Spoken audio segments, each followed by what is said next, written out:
think that'll be good for you too. Yeah. Okay, the Knight of Earth popped out. It says, plan carefully before taking action. And I feel that's around the move. It's saying you pay a lot of attention to details as well, which is a good thing. Okay. And also pops out is a guardian angel or someone watches over you, which is that grandmother I was talking about. Okay. So don't be afraid to ask her for help. So if you're looking for this house or somewhere where you want to live, ask her in that solitude, quiet meditation sort of time that, ask her for help.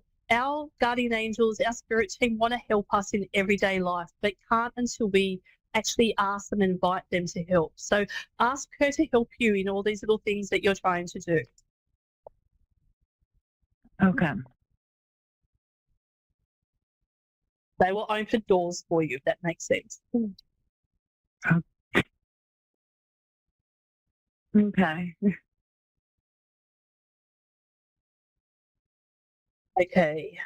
The need for balance in life. Let others help you. Health problems could arise due to stress. So just be wary of those things. Don't be afraid to ask for help. Okay. Yeah, it's not a sign of weakness, okay? Okay. Is there anything else you'd like answered at the moment? About my marriage. Yeah. Oh, excuse me. Oh, my cards are popping everywhere.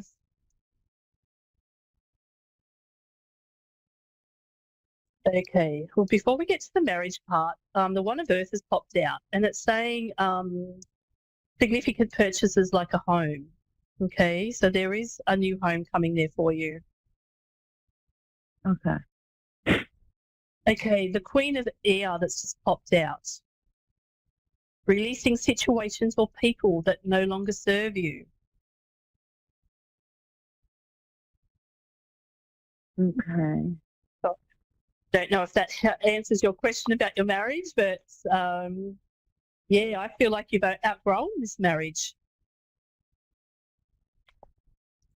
I'm sorry, can you, what was that last? That you've outgrown your marriage? Yeah. I feel like you're grown so much in the relationship where he hasn't. Oh, wow. Like he's not meeting you at the same level anymore. He's not what? He's not meeting you at the same level. Like he's not giving what you're giving, if that makes sense. Yeah. Right. Yeah, he's lost in his own world. He needs to wake up. And I feel like because you're starting to wake up spiritually, he's not even thinking about anything like that. He's distracted. He's distracted by daily life. He misses the point. Yeah.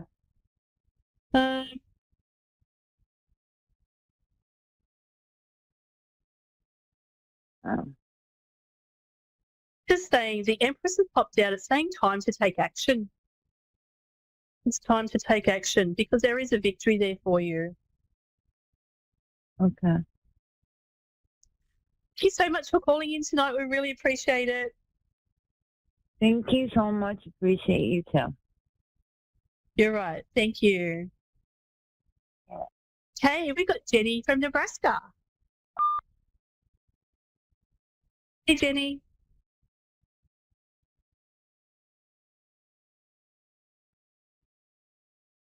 We got Jenny on the air.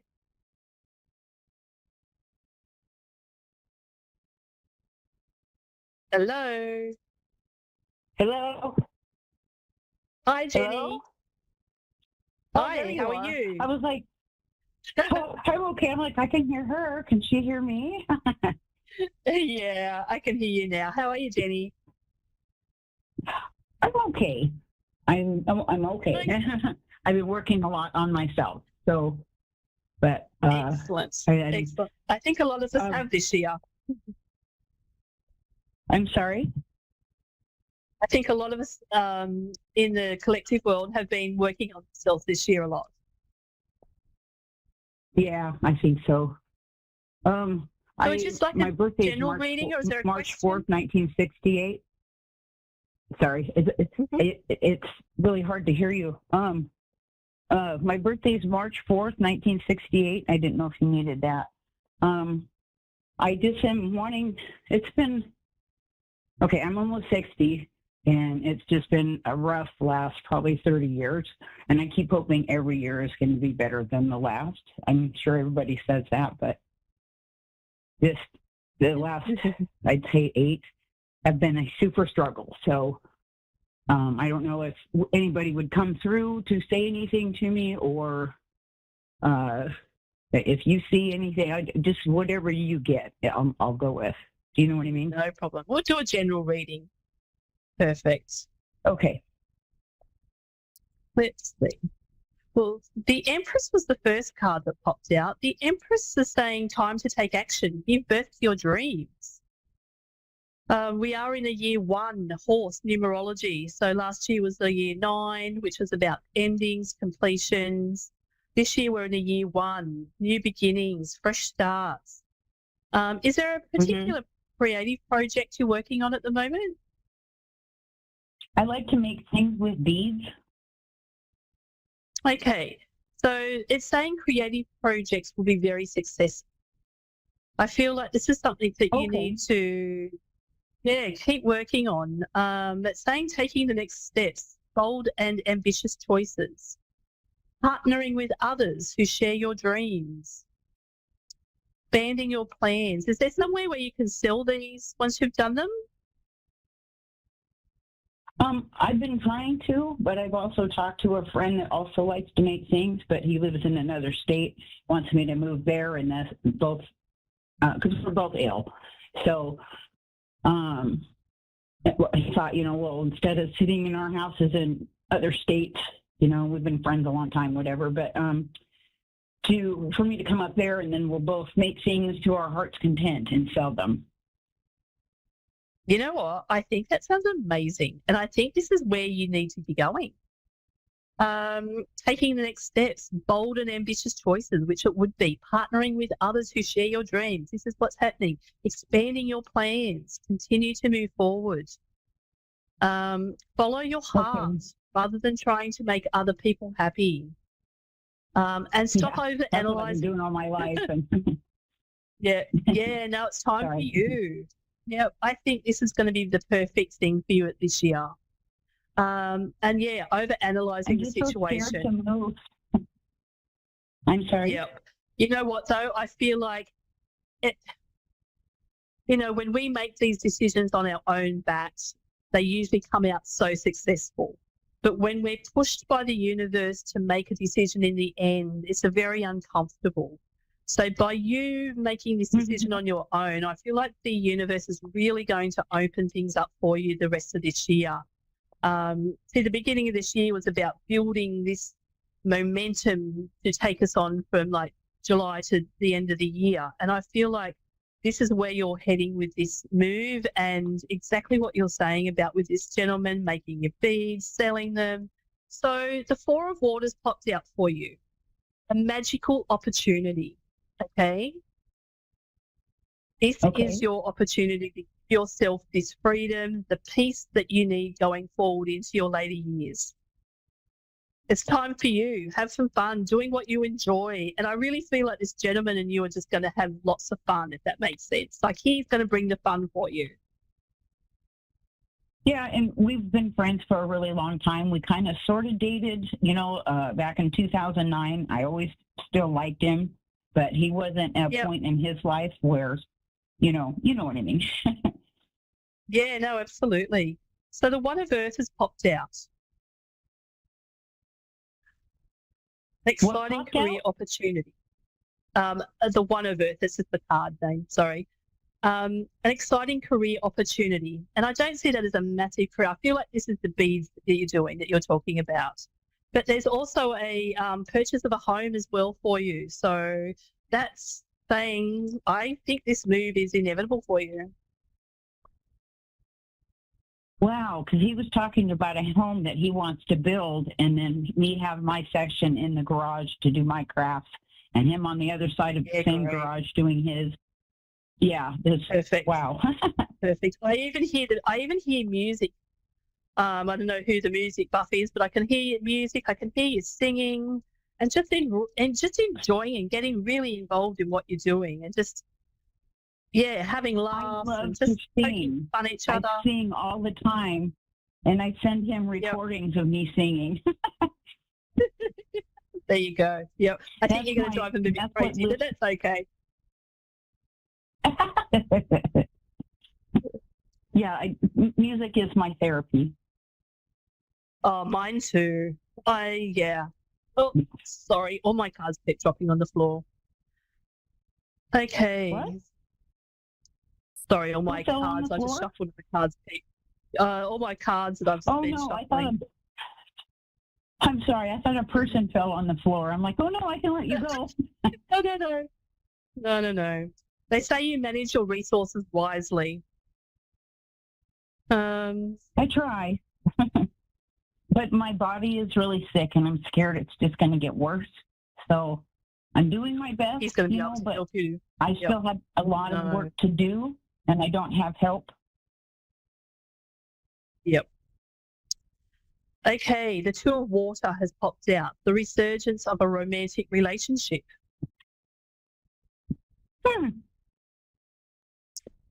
Really? The need for balance. That just made me smile. The need for balance in your life. And I feel like he's going to give that to you. But he's here, the King of Earth. He's popped out. Compassionate, accomplished, charismatic, grounded, a time of great success, financial security, everything turning out beautifully. Oh, I love to hear that. A good person. That's him. Yeah, oh, no. He's a wonderful person. Yeah, no, I can see it. And yeah, he's going to make you very happy. The release cards also popped out. Endings that lead to new beginnings. Yep. And then it finishes with the World card. A brilliant success, a time of joyful accomplishment, freedom to do whatever you want. What a great reading. Let's see what else there is for you. Sorry, I got a little emotional. Oh, when you were talking about the new beginning and things ending and me moving forward. Well, I'm having I learned to care more about myself now instead of worrying about so many other people. And my children they're all grown. So now I'm kind of like in the dust. And it's just I feel lonely this is time for you to explore your time. Yeah, no. I think you need to start sorting out all your stuff to make this move. Yeah, I just literally today checked into a big dump scene so I can get rid of all this clutter that I don't need. I kept saving in case somebody ever wanted it. Yep. Perfect. Nope, I need to clear it out and give myself some peace. Yeah, and that clearing also, it tells the universe that you're ready. You know what I mean? You're ready to move on, and the universe is only going to support that now. You know what I mean? You making this decision, you'll get all the support you need. That's awesome. Financially, you have a lovely night. All the best for the future. Your next 6 months is going to be beautiful, okay, and beyond. But the next 6 months is really going to show you that you're making the right decision for you. Okay. I'll just see if there's one last card we can finish off on. One more card, if we can finally get it in. Thank you, Spirit. know it's in there. I know it's in there. Oh, of course it's there. Okay, happily ever after. Transformation. Breaking Wow, free the of spread is amazing. procrastination. Yep. Releasing old belief systems. The Lovers cards popped out as well for you.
Listening to A1R Psychic Radio, Earth's #1 psychic radio network, and watching Moonstruck TV and Lightning Television.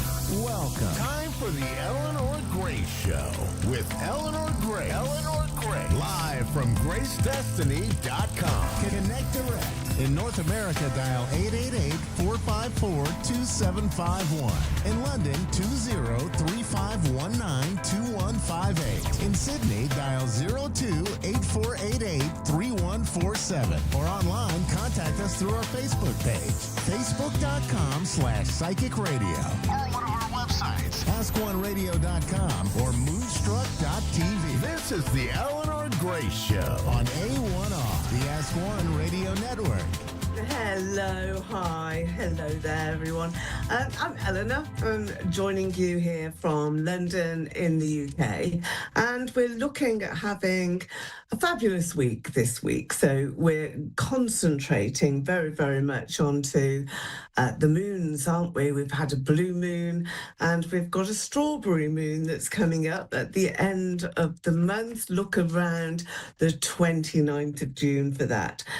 It's a very powerful, wonderful sort of situation for all of us. We're going to be looking at love and romance and how we can really make a difference in our lives with partners, those lovers. Maybe we want to reconnect with somebody from the past. Are you looking at resolving some family discord or some arguments maybe that have happened? Let's have a look and let's see exactly what we can do for you. So I'm going to use my cards here. These are tarot. And they're also connecting through to my Victorian cards as well, which are lovely. And I want to be sharing some of these messages with you guys too. And remember that we're looking at all of your questions, how you want to be progressing really through into this next week.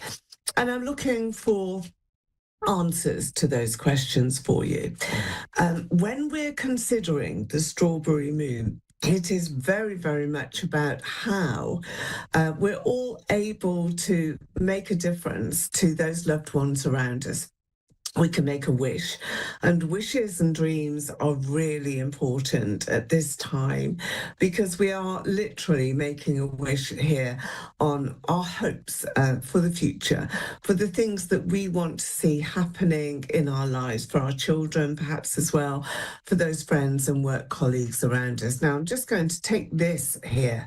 This is an ace. This is the Ace of Wands, which is a fire energy. And this is looking very, very much towards creating contacts, giving the right information out to the right people, and allowing everybody here to really be saying, look, this is where I am, this is what I want to do, and this is my message to you. So I do think I've got somebody on the line here who is connecting through to us on this show. Is Rosemary that is there? Hello. Hi, how are you? I'm good. And how are you doing, Rosemary? Do you have a question that you'd like to ask me, Rosemary, so we can get straight into a mini reading for you? Sure, I got a lot on my mind, a lot on my plate. Either a relationship that's overseas or moving there from the U.S. to Italy, and if I guess it's fantastic! Fantastic! That's an amazing thing. Now, the devil is in the detail, I think, for you, Rosemary. You do have to look at how you can make those connections work properly for you. I feel that it is a long distance that you're going to, but is this in July? Do you have something that you have to do this July? We've got the 7th month of the year here for you. So that's a powerful set of changes that is happening. And you're really feeling as though you need to get all of the paperwork out, get all of the detail out, and reconnect here with what you really want to achieve. Because there's some things that are missing here. There's some parts of this plan that I think very much missing here to you. Do you agree with that? Do you feel that it's not quite complete, this transition? Everybody wants it to happen. Everybody wants to do this sort of big move, but there's all sorts of little bits that aren't connecting here to me. You are separating ties as well, so you're leaving people behind. But it is a big new journey, isn't it? And a big new start for you. And that's exactly what you have got to do. You've got to be looking at how you can connect to the right people at the right time. So what's happening in July there, Rosemary? Are you feeling that that's a month that is literally full up with plans at the moment? That I'm usually there in the June or July period, summertime. And I got something here in Is that June. when you're planning on moving? Are you moving in July? I'm hoping that I finish up something with my brother on the 23rd. He's putting me a lot of chaos, so the chaos BS, that makes sense. So are you reconnecting with him on the 23rd of July? Is that what is happening around you then, Rosemary? Yeah, I gotta go back to court with him. He's putting me through hell and back for my father's will and the property home, and I can't leave the house yet. Because if I do, okay. I'll lose it all. So on the 23rd of July, something special is happening because we have the Ace of Wands here. This is all about a point in destiny, and you won't lose. You're not going to lose anything at all. I feel that this is very, very much more about you making a decision. Look for the details that are around you now, though, Rosemary, because this is where the answers are. I feel that there's something missing, that you haven't really been looking in the right direction to get a result. So are you hoping for this property to be sold or to be able to leave then? Is that what the contract is about? Yeah, that's what the judge said to me. Either I sell, buy me out, or I stay with one of the apartments, which I don't want to stay where I am now. I'm all right, but that's what the judge gave me the option to do. And I got to find a new lawyer and all that heck stuff. Yeah. It is a lot, isn't it? I mean, you're being asked to do a lot as well, but you will succeed because you have the ace. It's a point of destiny, and you're coming up to a very, very big time at the end of the month, 29th of June. That's the time that you can make a wish. That's the time that you can really connect with everyone that's around you. And I think just take that as a point where now you're really able to look a long, long way into the future. I can see the horizon here for you. You've got a long life, a very long life that is ahead for you. So you haven't got too much to worry about, too much to think about even. This is now a point where you can just say, all right, I've made all my sacrifices before. Now I'm taking my rightful place. I'm not going to let this chance or the opportunity run away from me. That's just not what's going to happen. And you will feel, I think, very much as though now it's your time. You're coming into your time. Do you have a good friend, female friend, who is helping you here? Yeah, it's in the U.S. It's helping me as much as she can. She can, not with money, but she's struggling with that too. But she's helping me here, so. Yeah, well, she's going to be by your side, carrying alongside you some of those troubles that you're just ending. It's not a time that you're really able to do anything very much more than really what you're doing now. And now I think this is your moment to just put down your burden, stop worrying about anything anymore here, Rosemary. There's just no point. Let everything take its natural course. That's how you are going to make those gains. 6 of Wands. So yeah. Work, that has been difficult. Has it been tricky, the workplace? Have you found that you can't really make any gains? Yeah. Negotiate. Try and negotiate and try and have your say. It's very important for you to be as vocal as you can be without upsetting anybody, but you will find that negotiations very much are on your side.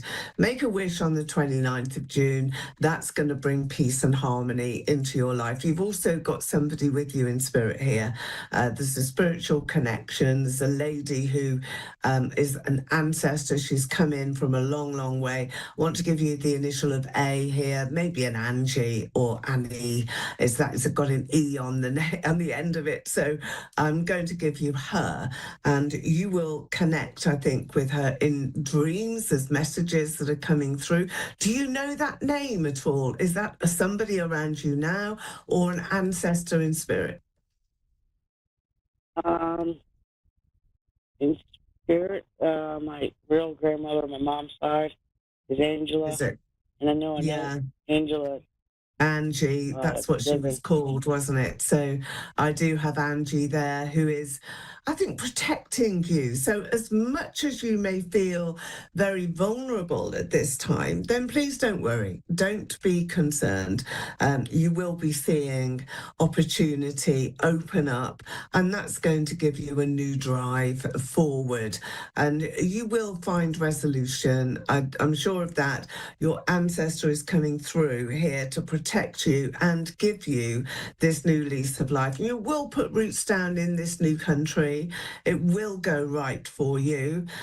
Just a heavy heart. That's what I feel that you are literally sort of showing yourself at the moment, this heavy heart, a time of worry and a time of concern, but it's not going to be difficult. It's just different. So keep going there, Rosemary. And it's been a pleasure speaking to you. And I thoroughly hope that you are able to settle your life back down again and to give yourself some opportunities to relax. That's what you need. So we have Jean, I think, hello, Jean in Macon, Georgia. Hello, nice to see you. Hello, lovely to meet you. And let's have a look at you, shall we, Jean? We've had a lovely insight here with Rosemary, so thank you for that, Rosemary, and do have a wonderful escape, I think, into Italy. But for you, Jean, I've got you really in quite a predicament. That's what I want to say to you at the moment. And this is a predicament not of your own making. So you have the power within yourself to resolve differences, and I think that they are going to be fully resolved by the time you get to August. August this year, very important for you. And I just think you want to leave behind some troubled times. I've got Mike or Michael here. Is that a name around you in your life right now, Jean? Not right now, other than Archangel Michael. Okay, all right. It might well be Michael being the angel that is resolving things for you. But August, September, you're in a new life almost then. And this is a point where now you're able to begin again. It's like going back to the beginning and starting again. There's lots of healing that has been sent to you already.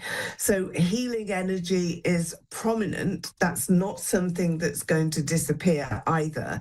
You will be feeling so much brighter, resolute in your decision making, and reconnecting as well after some disparity. So there will have been either difficulties or an argumentative situation around you and a man, but good news is on its way. Have you had some disagreements here with a partner? Is that what's happened here, Jean?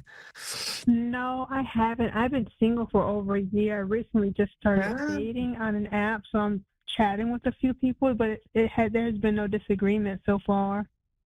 So I want to go back then to the last relationship that you were involved in, because that seems to be hanging around you. So I've still got that energy of relationship connections and being unhappy about that as well. So I'm going to give you a figure of 8. I want you to put in your mind's eye, just before you go to sleep tonight, his face actually in one of the...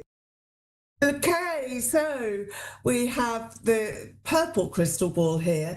I use this for cosmic orders, and it's lovely in readings combined with cards.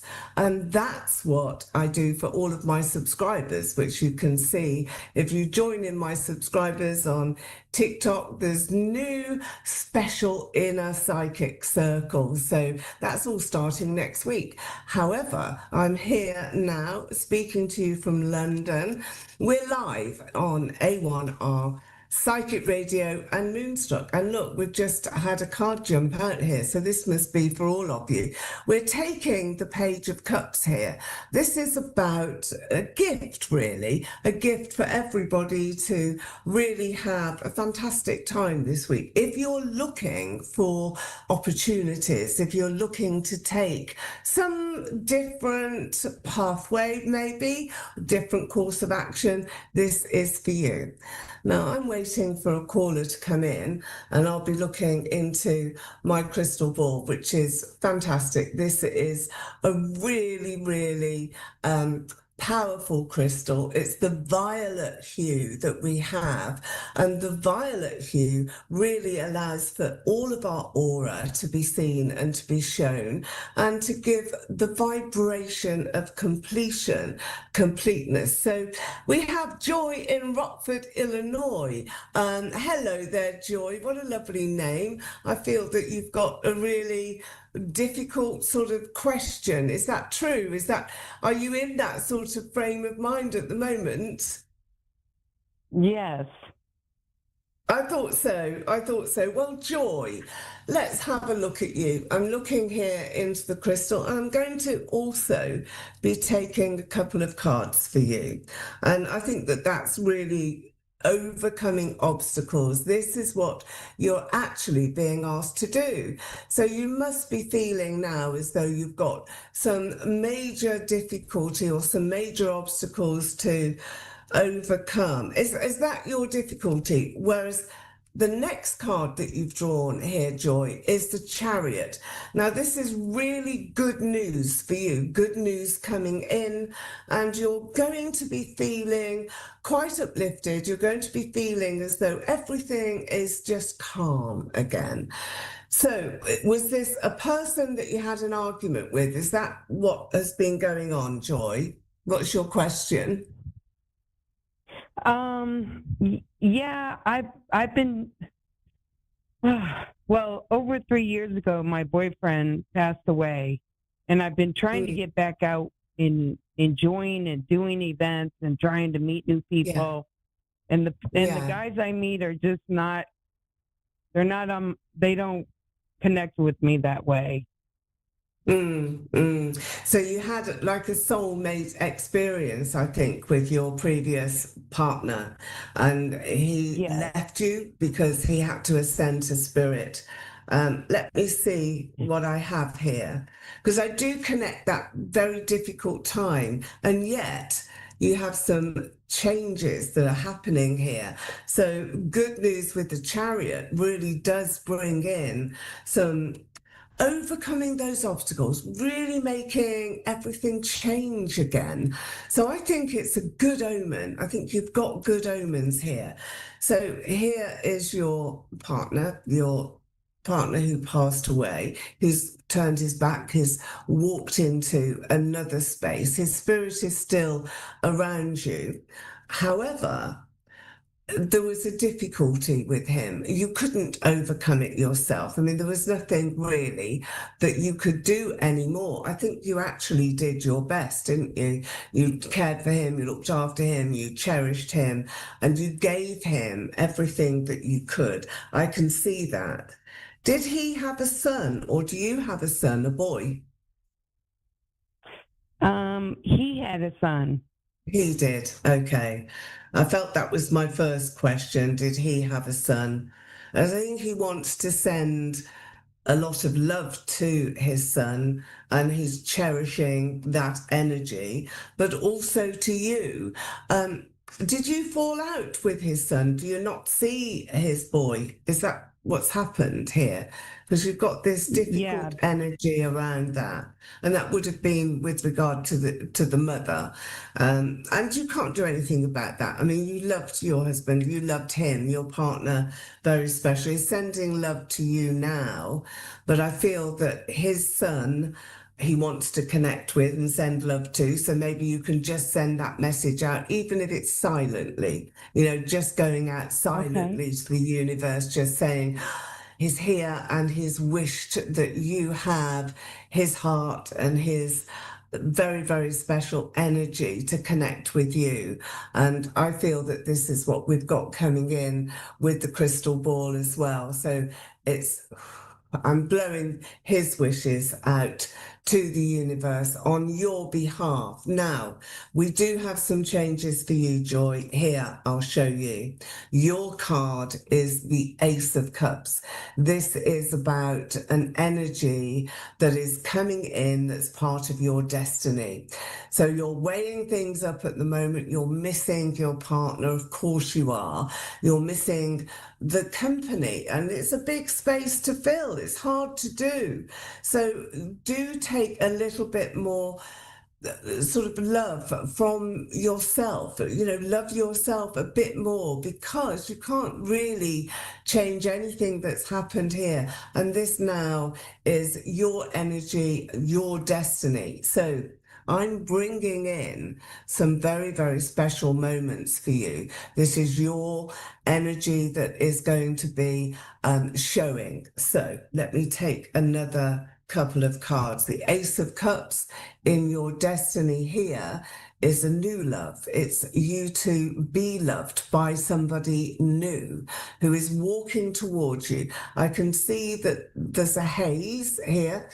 I think your life has been very hazy, Joy, not surprisingly, but suddenly we're going to snap out of it. We're going to just say, no, that's it, no more. We don't want any more of the difficulty. What we want now is some positive energy. So, April, this just gone in April.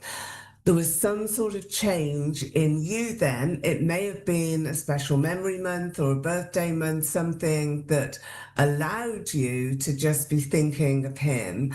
Did you visit a place that was your special place, or something happened in April?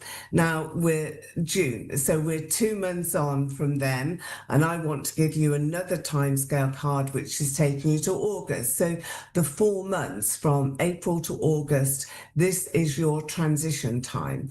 You're like a butterfly at this time. And this is why you're finding it difficult, Joy, because you're trying to move on. You're trying to do all the things that you think you're supposed to do, but you can't. It's just not possible for that. The truth's coming out. So you're telling yourself some of your own truths, Joy. Do you understand that? Do you understand what I mean? Are you being realistic with yourself about your life, what your expectations were, possibly with him in your life? Are you understanding everything about what happened here? Because he loved you, he cherished you, he loved you, but there was a lot of difficulty around you. Stress was there, and money, I think, was hard as well. That was possibly quite a difficult act to follow. So since you've been missing him since he passed, have you struggled financially, Joy? Yes, 100%.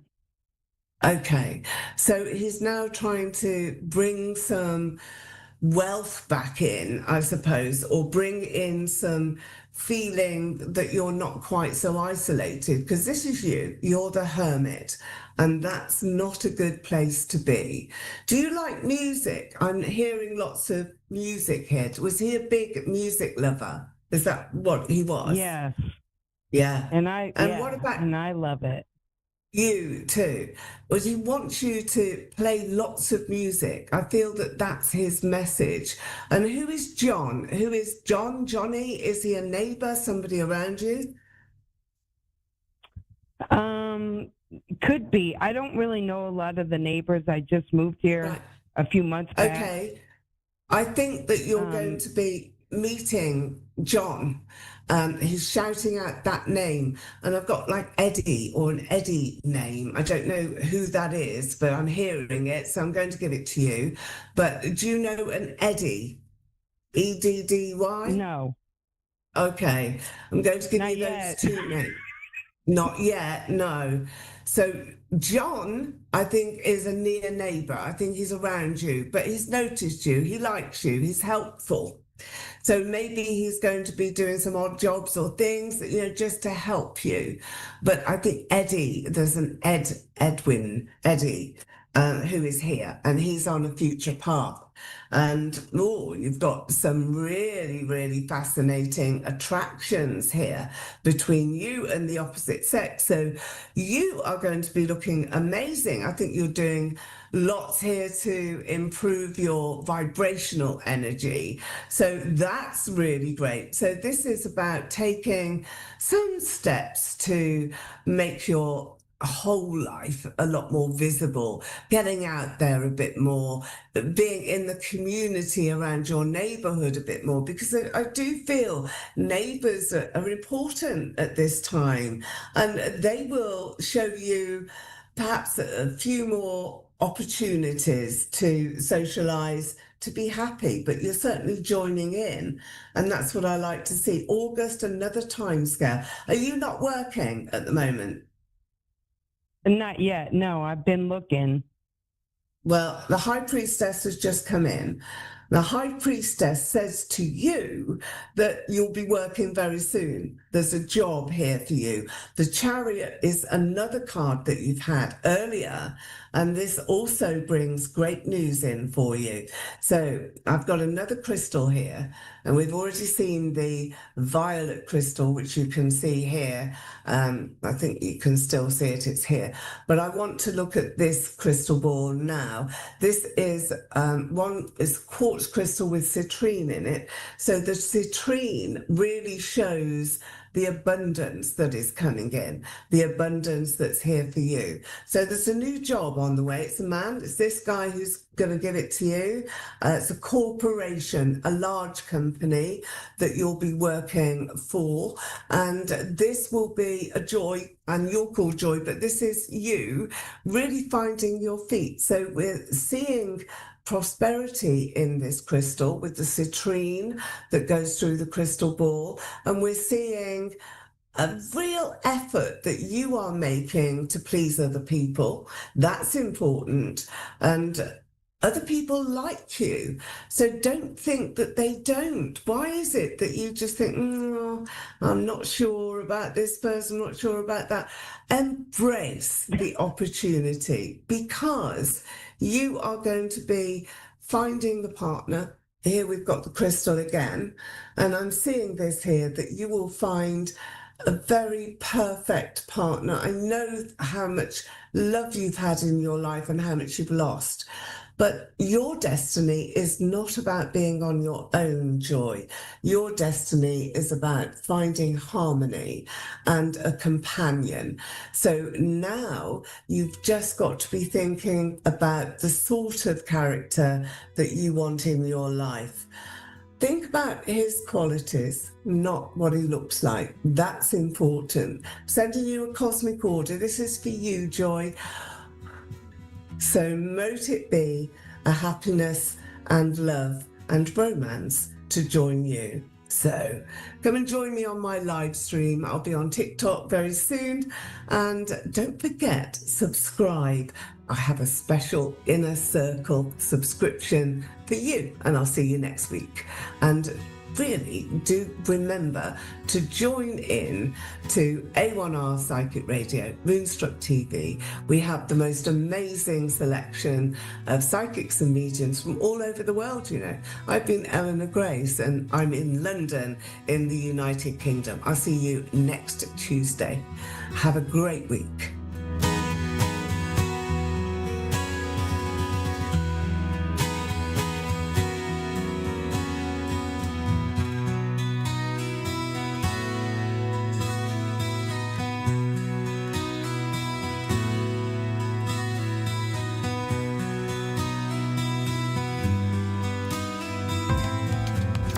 Listening to A1R Psychic Radio, Earth's #1 psychic radio network, and watching Moonstruck TV, enlightening television. Welcome. Time for an offering of light with Robin Chaney. Robin Chaney. Live from RobinChaney.com. Connect direct. In North America, dial 888-454-2751.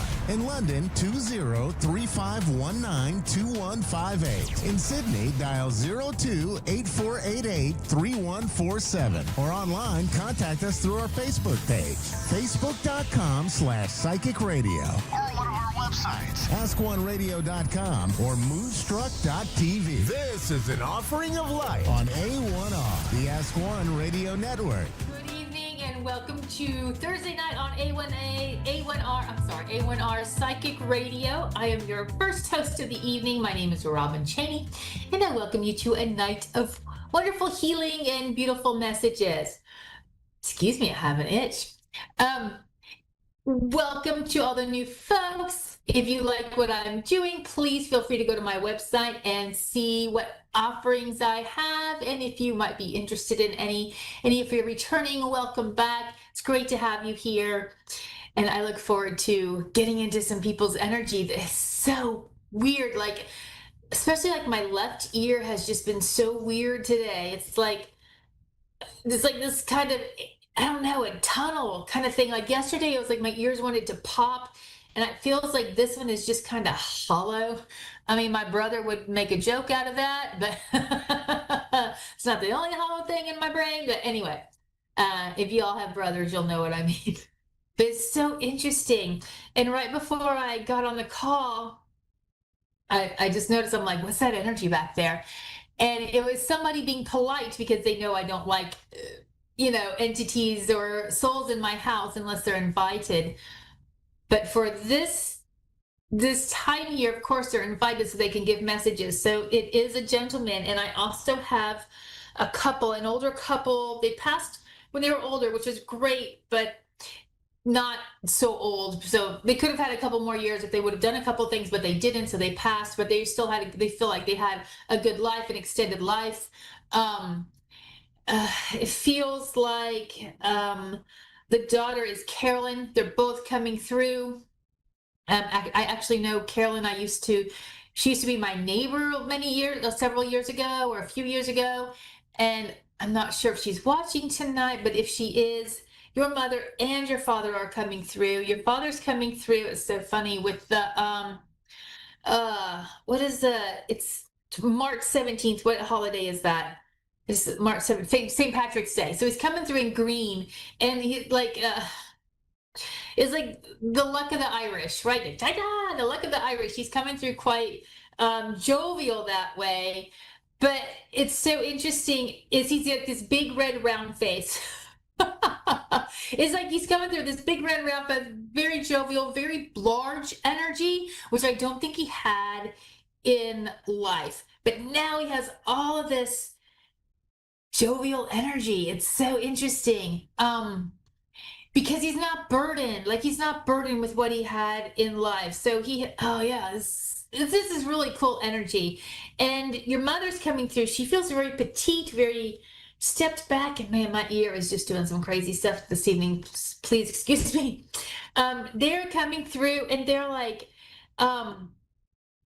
they want you to just take care of yourself, whatever that means. Take care of yourself, right? Put yourself first. Okay. I think you are,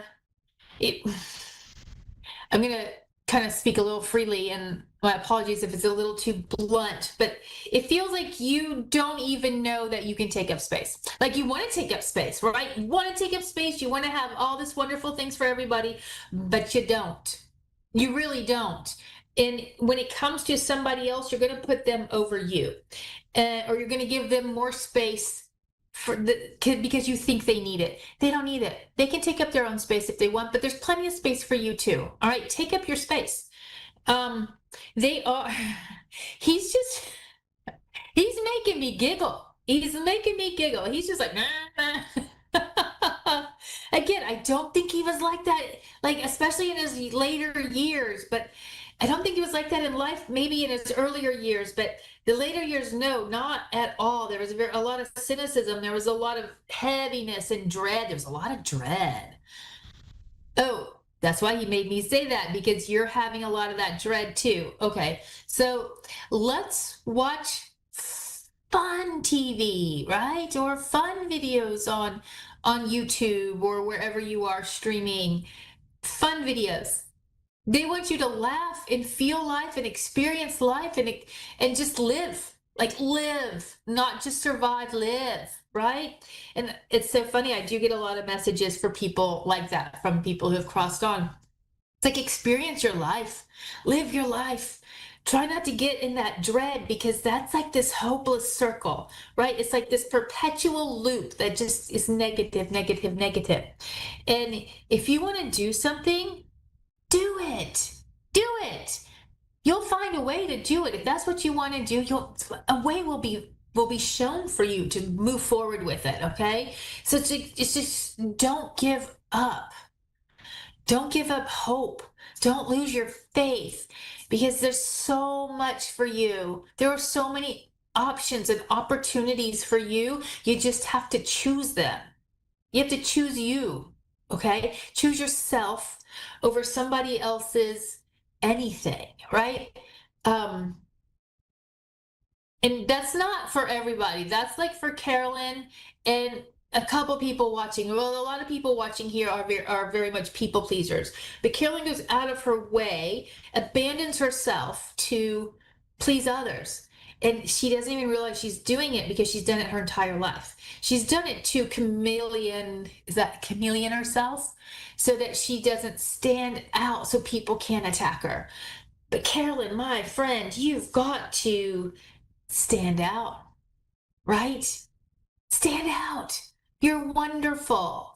You're absolutely wonderful. And I want you to stand out and stand up. And it's okay to put boundaries. Or you have to establish standards for yourself, okay? And say, I can't let people in my life who do this to me. Or I need to learn how to keep people from doing that to me, okay? So heal some of yourself so that you can be more of yourself, right? And enjoy life. It feels like there's just no joy right now, and that's not good. That's not good. We want you to laugh and be boisterous and entertain, right? But not just other people, but entertaining yourself. You need to be entertained, okay? All right, there's also somebody else coming through, and well, I felt her energy last week. I'm not sure if she's here this week, but Janice, connected to you, she is not crossed. So we're going to help her cross, okay? Oh, this is so exciting. All right, here we go. I'm just going to start running light so everybody can get it. And this woman, oh, my ears, I tell y'all, anybody else experiencing weird ear stuff the last few days? Let's get everybody with light. Here we go. Whew. All right, here. Okay, this woman, I know she's connected to you. I don't know if I don't think she's family. Although she does have, like, she's showing me like blonde hair that has not ringlets, but like a little wave to it. And it's like blonde, it's like a dark blonde, a dirty blonde. And it has like waves. Okay, this woman chose addiction in her life and then wasn't able to choose to get out. She was unable to do that. So I have 3 minutes, everybody. Let's keep me on time. All right. So we're going to cross the soul tonight. How exciting. All right, first I'm just going to give her some light because we want to heal her so that she actually believes that she can cross and deserves to go to heaven. Because a lot of people, well, I'm just going to say her. She did not believe that she deserved to go to heaven. She was embarrassed of her choices in life. She was embarrassed of what she did in her life. And she didn't think she was worthy of God. And this is where she connects with you, Janice. She sees you and she has watched you and she has learned that she is worthy through you. So congratulations, Janice. You are helping this soul find peace. And now we're going to help her cross into heaven. We have 2 minutes. Here we go. All right. So I'm giving her light. If I can't do this all on the show, then I'm obviously going to finish it after the show. All right. It's almost like she wants you to hold her hand while she does this healing, because it's scary for her, but she is so worthy of heaven. All right. Today, light, we have some healing going. She's releasing her connection to you, Janice. There she goes. Okay. All right, heaven is just open. So there's a light. I want you to look at it. Oh, she actually sees her daughter. She's going to her daughter. Okay. Oh, I still have 60 seconds. Okay, Gemma, Bean. Here you go. Okay, so Oh, she is crossed. So now we have all this that she released. All right, we're going so fast. I'm so sorry. We have all the stuff that she had to release before she could go to heaven. So I'm going to put this aside for a minute and just finish with everybody here. Janice, thank you for showing this woman that she is worthy to cross into heaven. A beautiful soul who has made it to heaven. And wonderful. All right, I don't even know how many minutes I have or seconds I have, so I'm just running light until I hear Dave's voice. Have a good night, everybody. Thank you so much, and I'll see you next Thursday at 8 p.m. And if you have any questions, please reach out. And I'm also open to taking in guests. If you want that, please send your phone number so Dave can call you, and you'll be live online with me.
Listening to A1R Psychic Radio, Earth's #1 psychic radio network, and watching Moonstruck TV, Enlightening Television.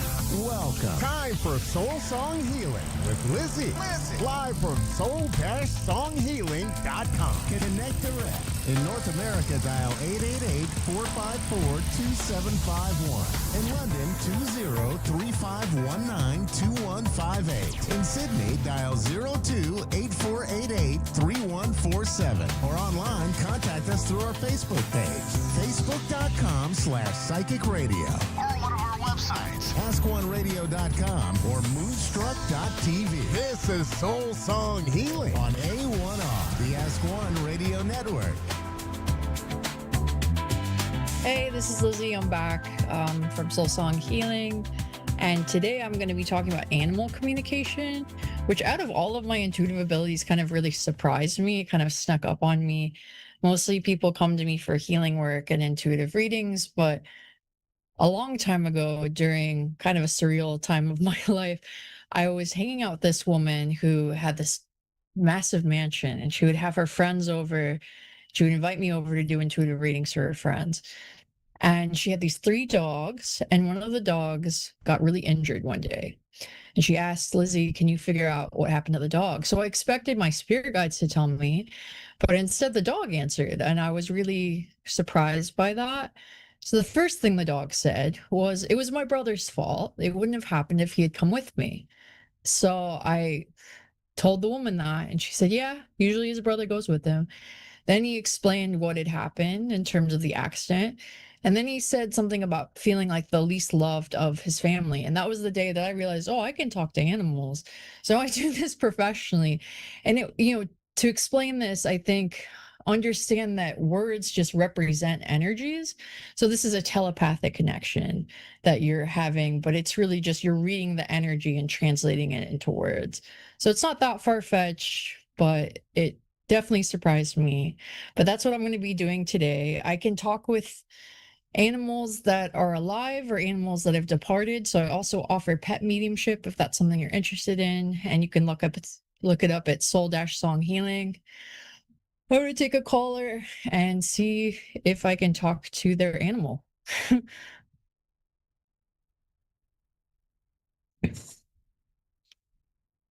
Okay, it looks like we have someone here in Washington, D.C.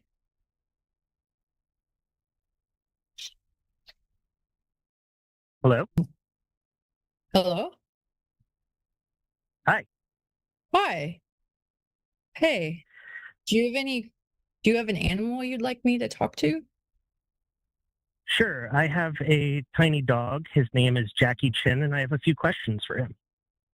Okay, sounds good. It sounds cute. What's your first question?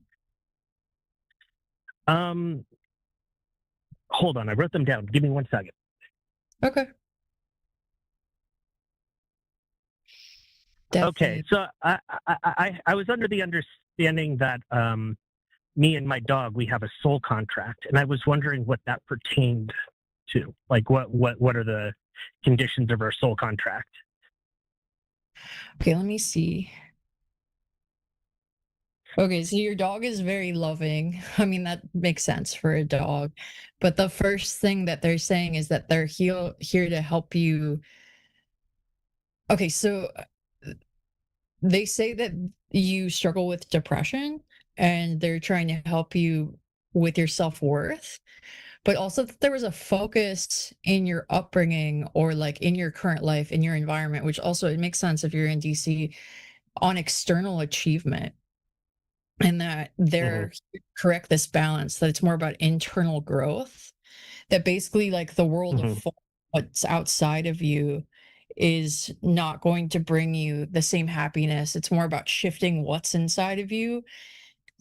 And what he's saying is that you have this gift of being able to shift things, that we all do, and that that's who you are on a soul level, and that he's trying to help you realize that so you can shift things on, like create things on behalf of yourself and others. Interesting energy here coming from the dog of possessiveness. um That sounds accurate. Yes. yeah, I this isn't part of the soul contract. Like he's saying, like the soul contract is the dog is like, I'm here to help him recognize his true soul's purpose. And it's beautiful because he says that he chose you because you're sweet. He chose you because you're very sensitive and he wanted to protect you. And there's this vow of like, I would lay down my life for this person. But there's also this energy. It kind of feels like he definitely considers you both equals, but the energy is like almost of life partners. Like I'm his real life partner, kind of possessive. And he's saying that he doesn't like when you have romantic partners over. So it's kind of this energy of like he has more to say about this, but it's sort of jealousy. But one of the things he's here to teach you is you have this gift of transmutation. So he said you were born into DC and you live in DC because you can transmute really heavy energies. And that one of the reasons that you choose some of the people in your life, whether it's friendships or romantic partners, is that on some level, you know that you're trying to help them transmute these like really dense energies. So your dog is explaining that like partially it is jealousy, because there's kind of like a he's mine energy, but it's also this energy of like he brings home these people who need a lot of help. They don't, he kind of like a nauseous feeling, like he doesn't like their energy, but he's saying that you do it because you have this gift for transmuting energy, and he's here to help teach that to you. You're very powerful at like transmuting dense, heavy energies into something lighter, into something beautiful. But he says you have to start with yourself first, instead of trying to do it with these people. He's just, it's a feeling of possessiveness. He's like showing him snuggling with you on the bed, and he's like, no, I'm the priority, kind of like, does that make sense? Yeah. Yeah. Yeah. But it's like he's got kind of a strong personality. It's very much like, we came together as life partners kind of energy. And I came to teach him these things, and I'm here to protect him. Do you have any other question? That's a lot to take in. Oh yeah, sorry. Yeah, my intuitive a lot of information. Yeah. Yeah. No, that's a lot to take in. I guess sometimes it just seems like he's really down, and I'm wondering if he's happy with our life together, and if there's any insights into that. Like he hasn't been wanting to walk a lot lately. He just seems like really like he just seems like really fickle, and I'm trying to figure that out. So, if you have any insights into that, I'm all ears. I'm getting that he's medically okay, but he's very tired. Very tired. And like pointing to energy shifts that he's going through. And he's also saying that the energy of DC has been really dense for him. So he's sensitive, and he's saying that you're pretty sensitive as well. But that he has this belief that getting out of DC will help him a lot. And he wants to go in nature. The more time in nature, the more he's going to be able to lift this energy. And the other thing he's saying, he's like been here on Earth before, but he finds it kind of confining. I think he just wants to explore different parts of the world a little bit. So if you could take him, like I see wetlands, so maybe you could take him out to like the Bay or something, or you could take him on a day trip. Like I get a big, he just really wants to go experience something out in nature, and it's almost like quality time with you is really important. And he shows wetlands, and I think that's going to really help him feel better. Like I'm not getting anything's terribly wrong. I'm not getting, it's just kind of heavy energy, and it's coming from the environment, but like he doesn't want you to feel guilty. There's no, like, he doesn't hold any of it against you. It's just, obviously there's a lot of stuff going on in DC right now, and it's like with everything happening, stuff gets dense, and he just needs a break. Yeah. Does he have any other messages for me? Yeah, let's see.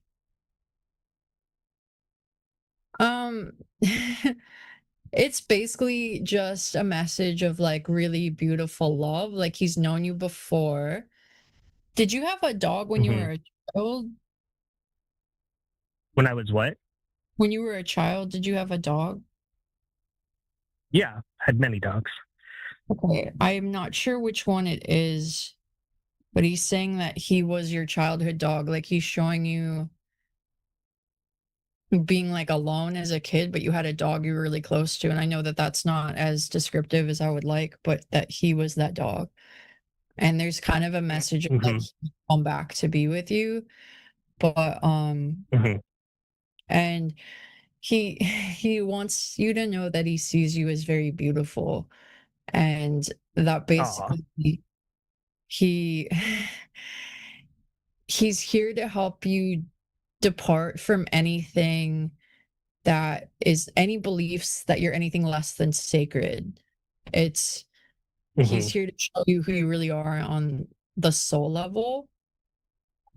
He he also is saying that he really hates fireworks. and that they Okay. speak a lot. Like he showed Mhm. like they feel like torture. So if you could get him away from the fireworks, like, but yeah, it's sort of like the general message that's coming through is like, I want to elevate your self-confidence. I want you to realize your worth. And he views you as like his life partner. So it's not romantic, but he's kind of like, I'm the priority and I came in and we have this relationship, which makes sense because he just sees you as equals, but he has really specific desires for you of like what he's trying to teach you. But he's also saying like he's showing you in bed, like you two snuggling, and I think it's like after work or something, and that those are the best moments of his life. So just make sure you remember him, um, to like remember to snuggle him, I guess. Oh, and also he wants McDonald's ice cream. Do you ever give him ice cream? Okay. Sometimes. Yeah, no, that's cool. That's cool. You give him some ice cream. Yeah, it's he wants snuggles. He wants to explore a little bit. And I think it'd be good for both. Lately, he hasn't been wanting to go into bed with me though. Like Yeah. he'll climb up for a second and then he'll run away. Is there any insight into that, or He feels jumpy. Huh. Like it's weird because sometimes like the first time I talked to him, his energy felt like sluggish and tired. But that he's like jumpy, and I just see trees. Like he just needs to go to the forest and balance out his energy. It's hard for him to do it all by himself in DC, or like he wants to get further away. So I don't think you have to get that far away. I've felt this actually, like so anyway, that's what I would say. I hope that helps. yeah, very helpful. You know, dogs are important. You know, that they are our best friends for a short period of time, but we're their best friends for their whole lives. So that's an important responsibility. Yeah, you're doing a great job. Yeah. Well, thanks. Yeah, I hope that resonates, and yeah, it's a beautiful connection you have.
Listening to A1R Psychic Radio, Earth's #1 psychic radio network, and watching Moonstruck TV, Enlightening Television.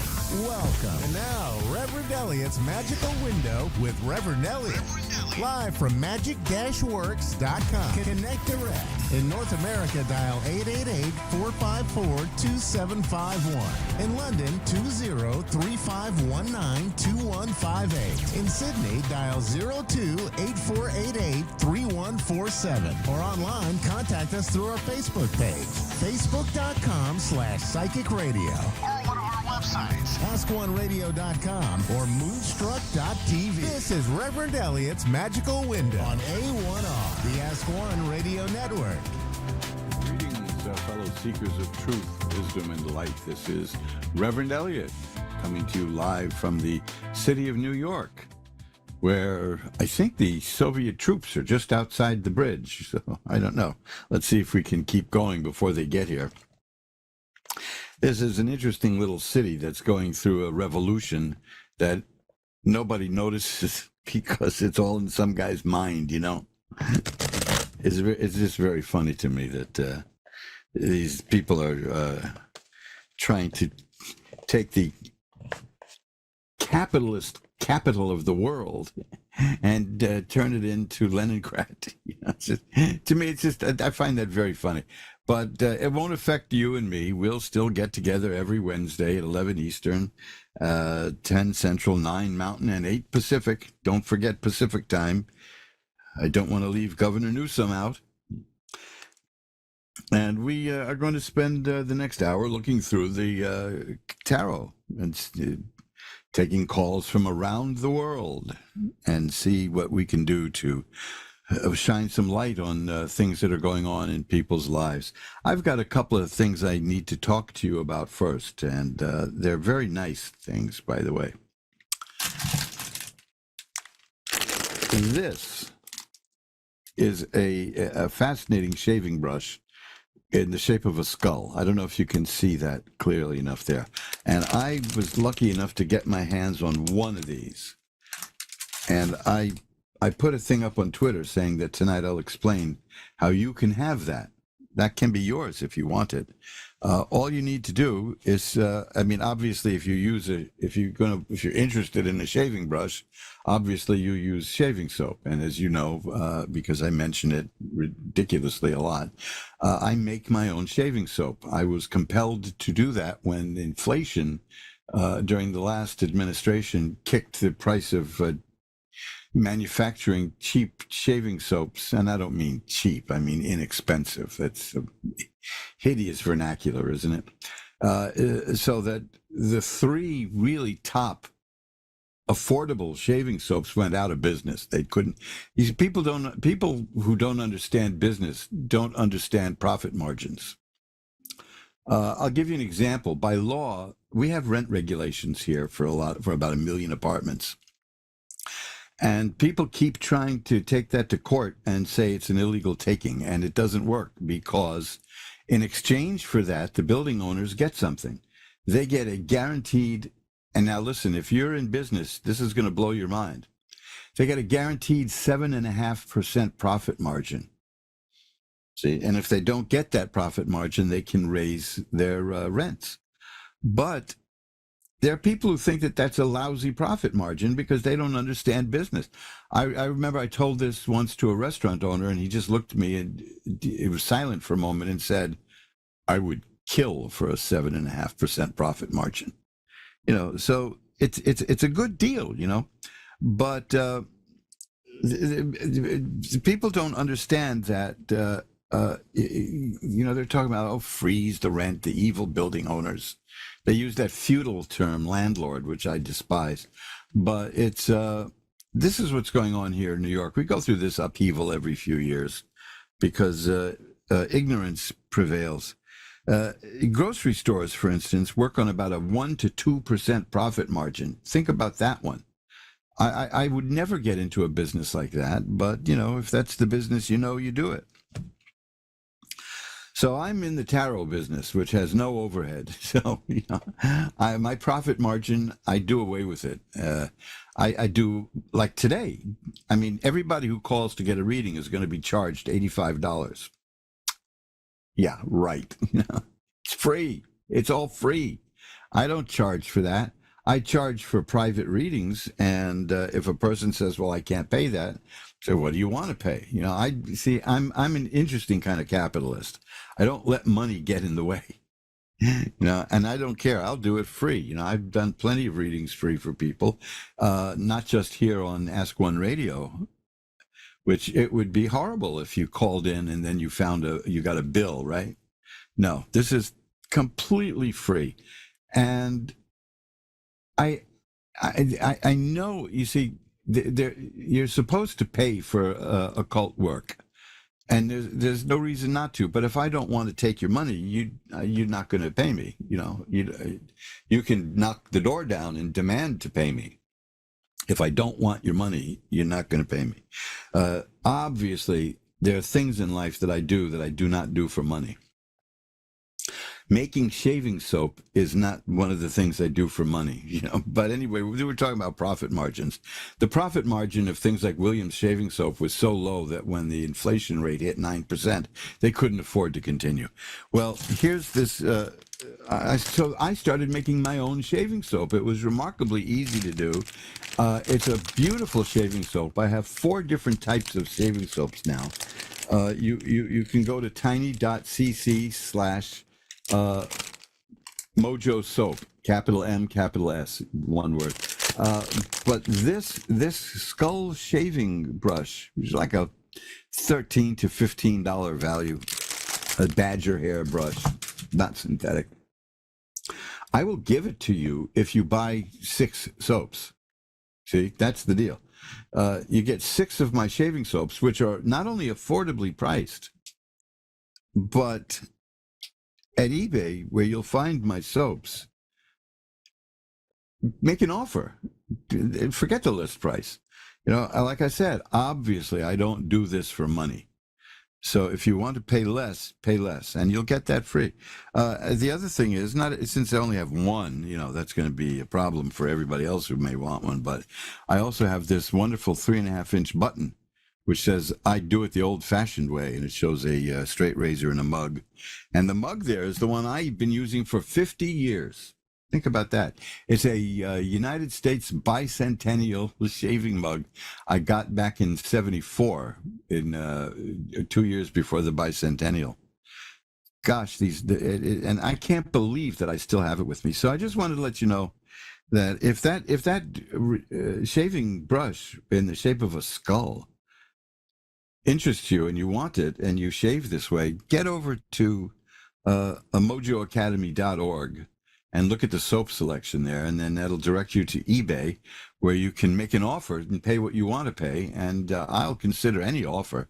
And then I will, whoever is the first person to get 6 soaps will get that brush.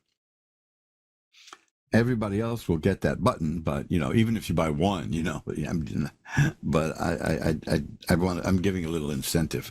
Anyway, that's the thing I said I would tell people about today, and I put a little notice on Twitter about that, and it got a little attention, and by little I mean very little attention. I did a thing about a kid who got shot after the prom, and that got hundreds and hundreds of hits, which for me is a tidal wave on Twitter, because people don't pay attention to me on Twitter, but that they got. I put a picture of my late wife in court defending David Crosby, and that just hit 2,000 views. So, you know, I make my presence known now and then, but mostly I do things because I enjoy doing them. I only made the shaving soap for myself, and then it occurred to me that other people might want it, and I started selling it. I mean, my base price was $4.99. Now, what do they look like? You see, they're like this. They come in a tin, and I'll show you, because those of you who understand how this stuff works will get it. This is the soap. Look at that. Isn't that beautiful? That'll last you a long time. And at $4.99, you're never going to find anything like that. And I'm telling you, you'll pay less if you want. I'll take less, you know, because like I said, only 5% of men shave with this stuff. So I'm certainly not doing this to fatten my bankroll, you know. Fortunately, I am in a pretty good shape financially, so I can... I don't have to soak people for everything that comes down the road. You know, there are some people who charge for every damn thing that happens, but no, not me. And again, that was a joke when I said, if you get a reading tonight, you'll be charged $85. First of all, I don't think I ever charged $85 for a reading in my life, no matter what, you know. And I've cut, if you go to my website, magic-works.com, magick-works.com, and you want to get a reading with me, which I have been woefully negligent about doing because I've been going through, well, I guess you'd call it living hell. But I'm coming through to the other side, as the Doors would say. Look at my prices for a private reading and then cut them in half. because ever since the inflation hit, I cut those prices in half, and I'm leaving it that way. Like I said, I look at me. Do I look like I'm hungry? I'm pretty well fed. So, this is, you're not going to believe this. You're going to think I'm pulling your leg. But this weekly appearance here is the highlight of my week. I get so much energy out of this. I have to be someplace very early tomorrow morning, and it ain't going to happen probably because I get so much energy that I'm not going to get to sleep tonight. So, I'll reschedule. I'm babbling. I know you can see that, but I just want to tell you, go to mojoacademy.org and look at the soaps there, the shaving soaps, and the page about shaving and my book about shaving. I did it today. I shaved earlier today using my own soap. Marvelous, just marvelous. You look at my blog, which you can find easily. Reverend Elliott's blog. Just search for that. I've got a 2,300 word essay about a new razor blade. Yeah, I'm a little bit fanatical about this stuff, but it's manly. So I enjoy it. I do make a soap for the ladies. I know women do some shave work, leggies and all that, and I'm actually improving that. I have an improvement in the works, which I'll be announcing soon. But I named that after my wife, Sandra's Supreme Shaving Soap. And it has no scent in it, so it won't conflict with any scents that the beautiful ladies use. So you take a look at mojoacademy.org has a few pages there that you might find interesting. Among them is the Mojo Brothers Shaving Soap. Take a look at that, because that is a labor of love. That is truly a labor of love. I so enjoy making that and mailing it out. And I enjoy doing this. I've been reading tarot cards since, I would say, seriously, since the early 80s. So I never cease to be amazed by these cards. They blow my mind, that's, to use that expression. And speaking of, again, I showed you this last week. This is a gumball tarot. These are teeny weeny little tarot cards in here with a paper that you can lay them out on. It's a marvel. They used to sell those in gumball machines in the late 60s, early 70s at head shops. Now, if you don't know what a head shop is, you're younger than I am, that's for sure. And they were on very flimsy paper. This is why it's very rare to find an original set of the vending machine tarot. But I came across one in the most unexpected place. I don't want to talk about that, but I did. And I scanned them, and I restored them, and I put them on cardstock.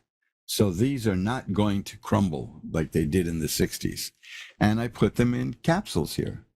You can see that too, either at mojoacademy.org or magic-works.com. That's magic with a K, by the way, M-H-I-C-K.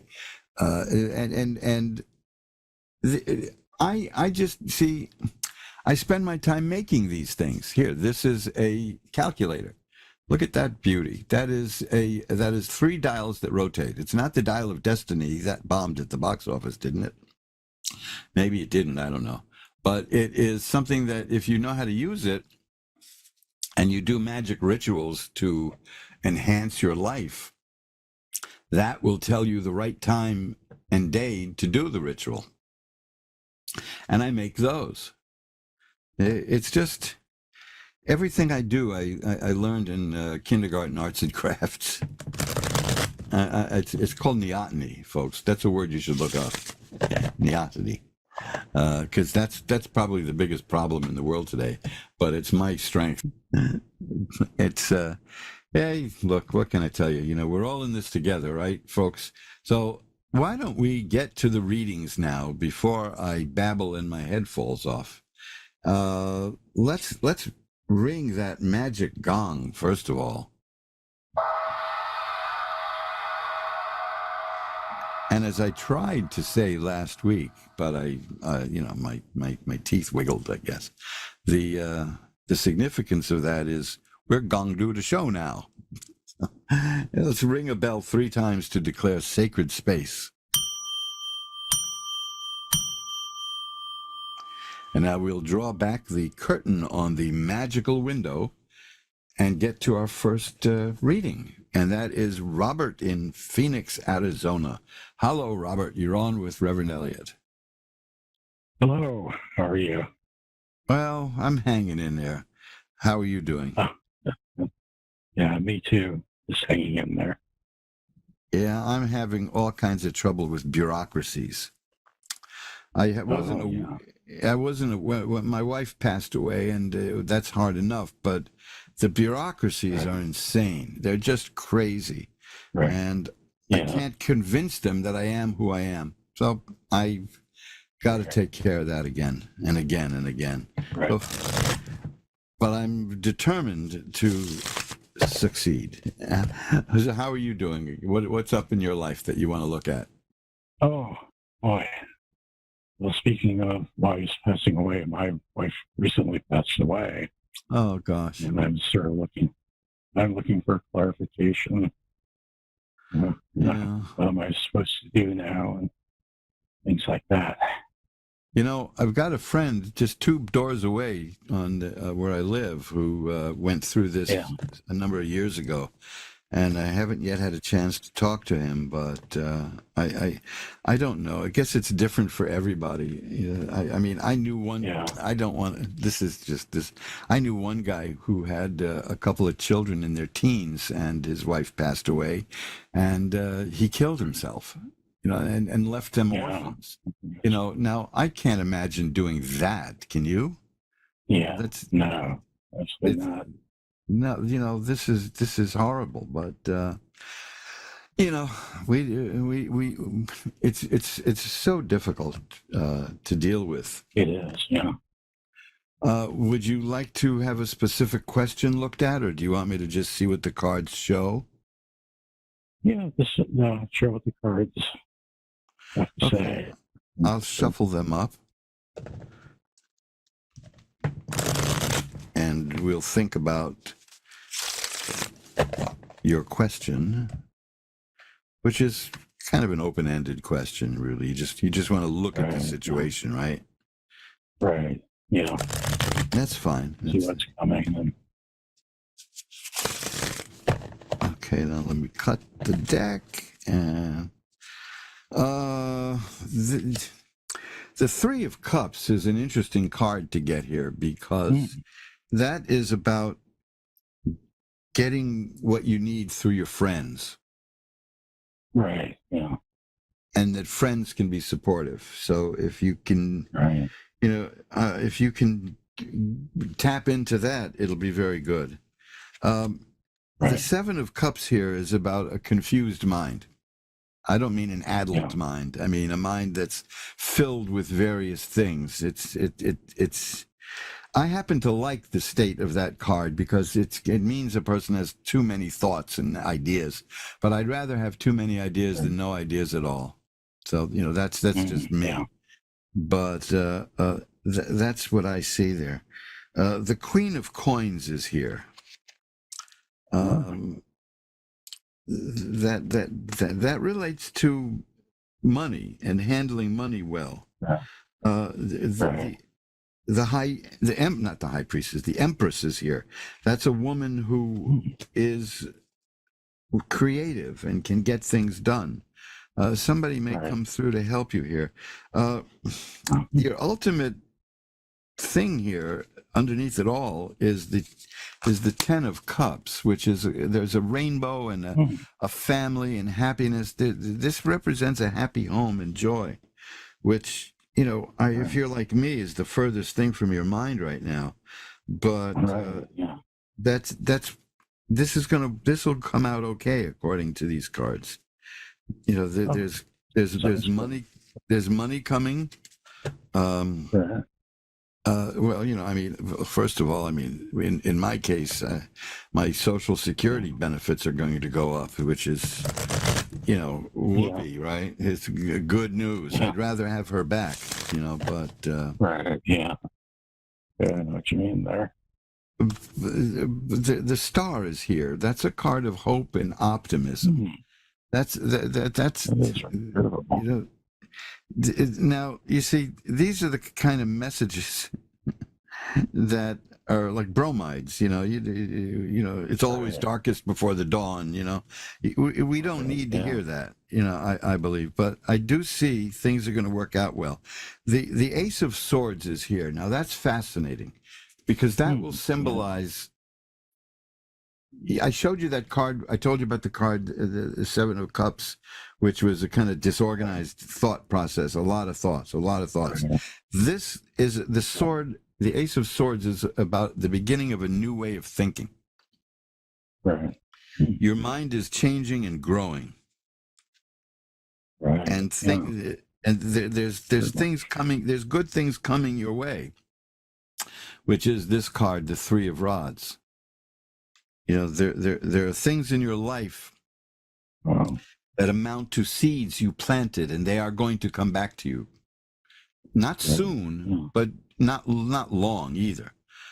So I've got more swords here, and I see.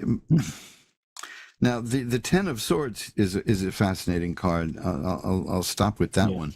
That means the worst in life has happened to you, and you're gonna get through it. You're gonna get up and rise up. That's encouraging. Yeah, well, but it's again, these are like bromides, in my opinion. But it's good to see. I mean, if anything hideous was here, I would tell you. But now here's another one: the King of Coins. You had a queen with coins, and now here's the King of Coins. So there's money. There's definitely money in your future. Here's the Ace of Swords again. That's a bit of a palliative, you can't look, don't let them kid you. You can buy happiness, you know that. You're old enough to know that, right?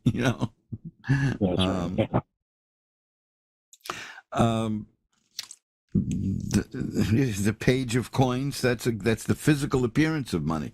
So here's here's the message I'm getting is from your what you're going through now. First of all, look to your friends for support. If you're fortunate enough to actually have friends, because this kind of stuff scares people away. Your mind is growing, and you're going to grow financially. That's what's going to be coming, and you're going to be quite successful shortly. That's the Six of Rods. This is, you're going to come out of this with a new way of looking at the world, a new perspective, and you're going to be one of these people who knows how to make money. Are you already like that? Not really. Okay. I mean, I'll give you an example. As a guy like this, I won't mention his name, but you know who he is. He had a TV talk show, and he just got fired because he was losing. He was getting paid $15 million a year, and he was losing $40 million a year for the company. And he was alienating half of his audience. This is not a person who understands business, So things are not going to go well for that person. I took a look, actually. Now, he's being replaced by a gentleman named Byron Allen, who I'm not 100% sure, but I think he's a billionaire because of his business enterprises. He's been producing movies for years and years and working his butt off and making movies. And a lot of people don't know who he is, but he knows that his job is not to antagonize people. His job is to entertain people. And Byron Allen is going to become bigger than ever. You watch. Now, one last card for you is the Fool. That is an outstanding card. That is the card of the person who has divine protection. That is the card the Romani people consider the person who gets that card the beloved of God. So you're going through a cesspool right now in life. But you're going to come out you're going to, the fool is holding a flower. You're going to come out smelling of roses. You know what I mean? You're going to do just fine. Here's the judgment card. You're going to get that which is coming to you. You know, for some people in this life, that's a threat, but not for you. That's good. So, Robert, you're going. Oh, look, I've got a note here from the producer. Byron Allen owns the Weather Channel. Now you see, this is a man who knows how to diversify. Yeah, that's right. Yeah, he's a smart man. And he was a stand-up comic is how he started. And, you know, I spent 10 years around stand-up comics, and they're not all that smart. But the ones who are smart are really smart. So, you know, now, which is the guy we were discussing who just got fired. He was never a stand-up comic. He was an actor playing a stand-up comic. That's a very different thing, you know. I mean, I used to have conversations nightly many years ago with Bill Maher, who was... an arch conservative in those days, and that was rare, you know, especially among New York comedians. But they, you know, there you go. It's to each his own. So look, you're going to come out fine. This. Oh, thank you. Yeah. Again, I just cut the cards again and got the Fool again. That showed up twice now for you. Good Lord. I never got that one once, you know. So you hang in there because the good stuff is, as the cliche goes, in the cards. And you're going to do just fine. Yeah. Do what you have to do to get through this now. And if grief inhibits you from doing normal things, get help professionally. I mean, I've spoken to a person a couple of times to try to, you know, which is kind of odd because I'm an old man. And I was speaking to somebody like 50 years younger than me, you know, and getting advice, you know, and it's kind of odd, but you know, who am I to judge? She may have an old soul, right? So get help where you can if you need it. Don't be shy. You can send me an email anytime. I'm easy to find. Okay? Okay, great. It's been great talking to you, and I especially love that I was delivering good news. So yes, I really appreciate that. I needed that.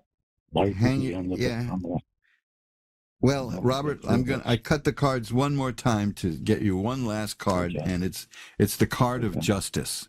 So again, that goes to like the other one. You will be getting that which you deserve. All right, rebalance. Yeah. And it'll be good. Okay? Yeah. Okay. Thanks. Thank you for it. I will light a white candle to send positive energy your way. Okay?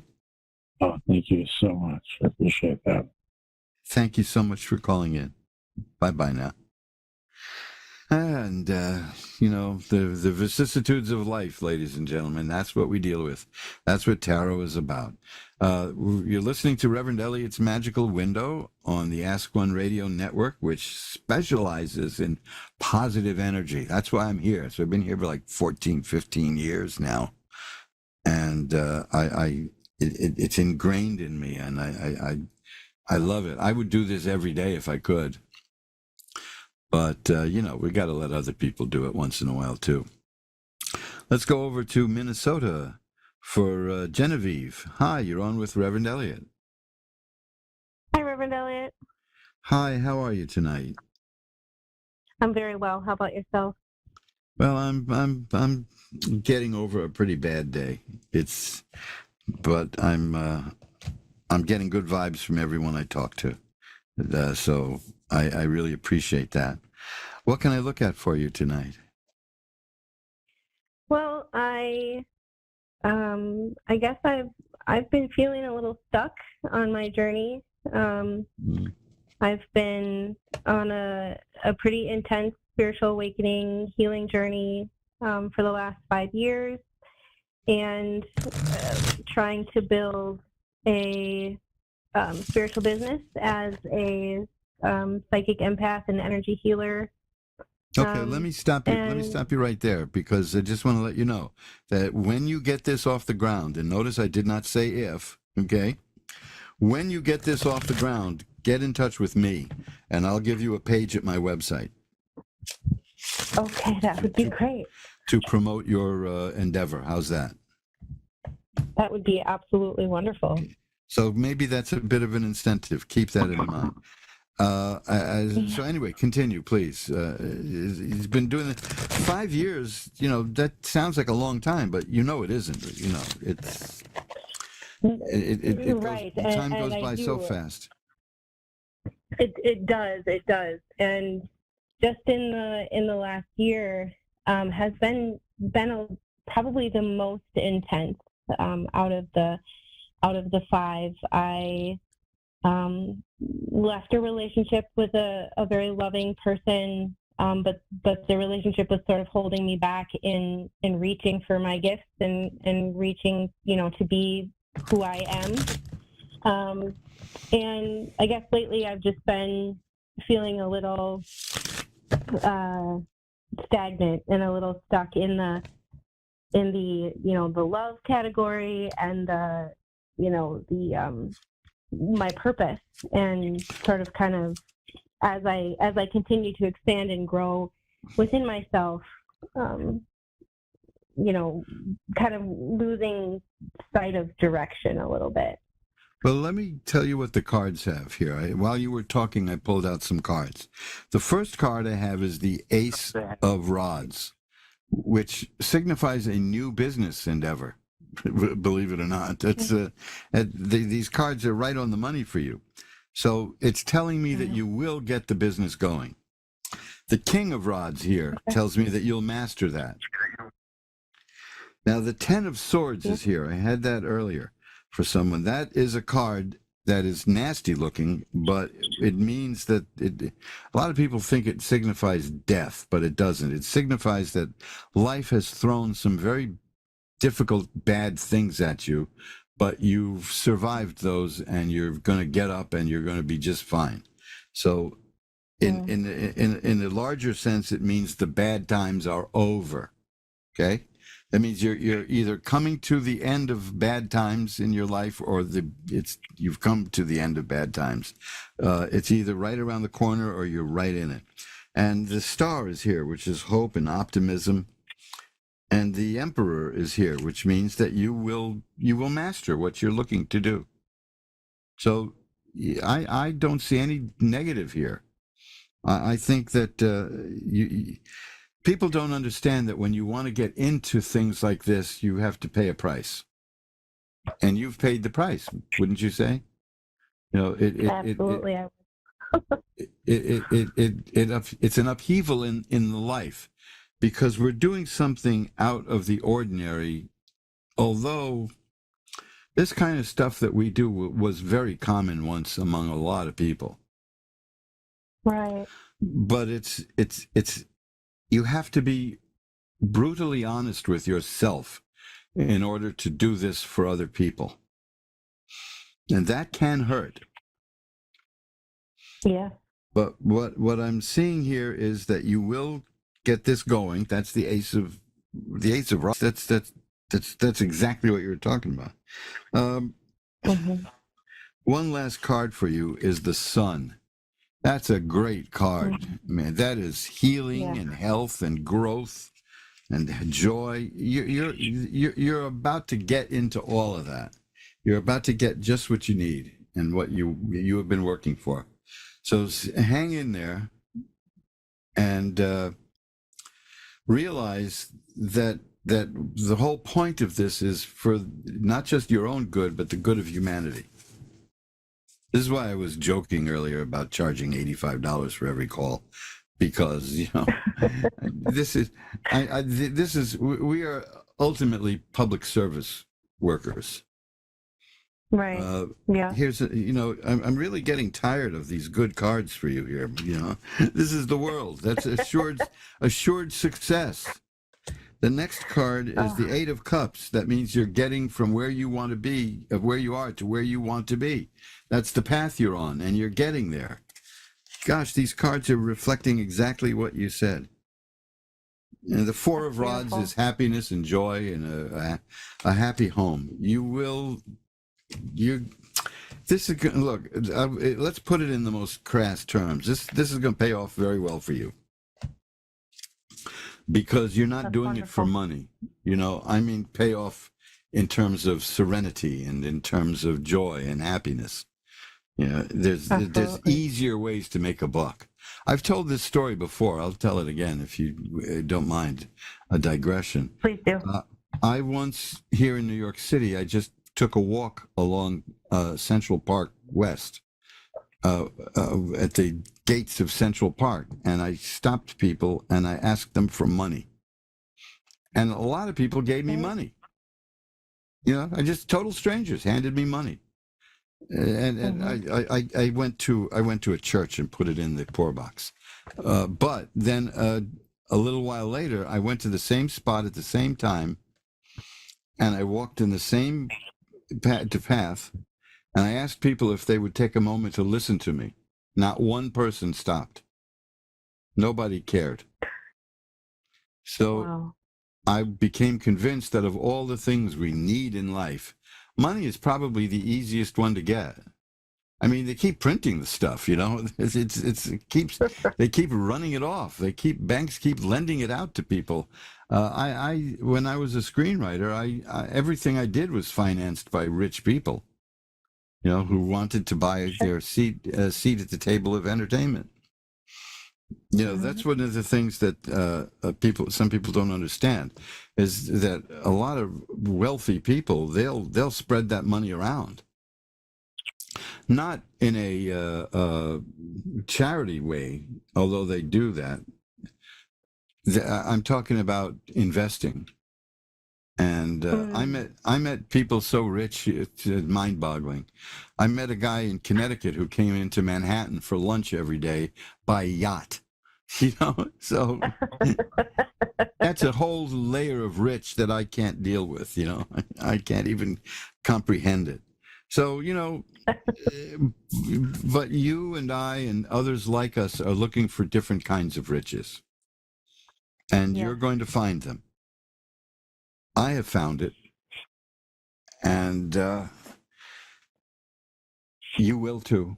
I mean, the cards show me that you will start that business. I mean, I said the first thing I got was the Ace of Rods. There's a King of Coins. That's, again, the person who can master the money. So there's money involved. So, you don't shy away from money, but it's not worth making it your whole life. I knew a guy, a wonderful, funny guy who passed away years ago, who used to pronounce from a stage, he'd just say, money is great, but it's not worth working for. And he was a philosopher. He was a comedic philosopher. He did very well in life on meager income, but it was what he needed. It's all he needed. The people who wrote for David Letterman used to consult him. So, that's high praise. So, keep my offer in mind. You can find me anywhere by looking up online Reverend Elliott's Magical Window or Reverend Elliott or magic-works.com, magick-works.com. And when you're ready, we'll communicate, and I will give you a page at my on my website. Okay, that's a promise. Yeah, that would be wonderful. I have a web page that's up and running, and I do have offerings and things. Yeah, well, you can use the page on my website to direct people to yours. It's that simple. If it couldn't hurt, right? Sure. Absolutely. I will find you. Okay, some people have done that. They have taken advantage of that. So keep it in mind. I'm going to see if I can get a couple of more calls in before the end. But it's been delightful speaking to you, and it's such positivity in these cards. I'm going to cut the cards one more time. Here, there's the Two of Cups. That's a card that means new romance is coming. You may not be ready for that, but there it is, right? It's in the cards. So good luck to you. Thank you so much. Bye-bye now. And now we're going to go to Australia, halfway around the world. and back. Well, more than halfway around the world is less than halfway around the world from the other direction.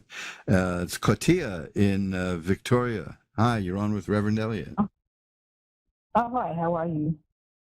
Katia, how are you? How are you? Yes, hi. I'm good, thank you. How are you? I'm doing well. I'm getting a lot of good energy from the people tonight. So what can I look at for you? Good. Yeah, that's a benefit. When am I going to meet someone? That's my question. To meet someone. Well, Yeah. the world's crawling. The world's crawling with people. Oh, yeah, I don't meet them. Yeah, get out there and say hello to the people. Let's see what we can do. Let's see what the cards have to say about that.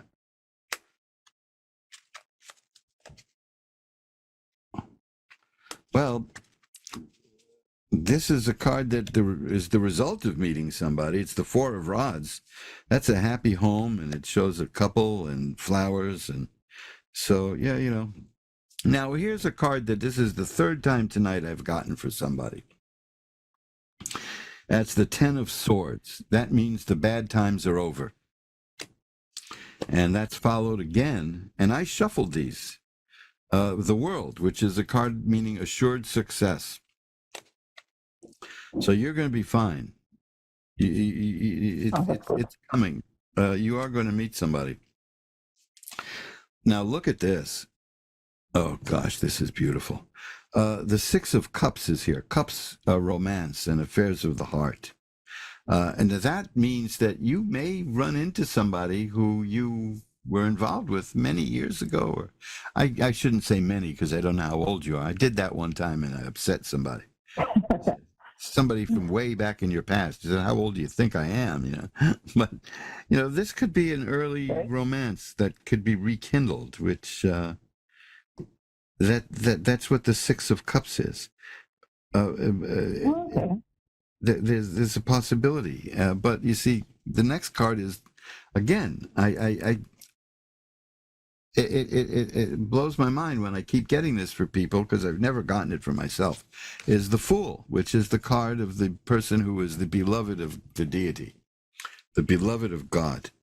That means you have divine spiritual protection. Now, I had this card just a moment ago for the previous person, and now I have it for you. It's the Two of Cups.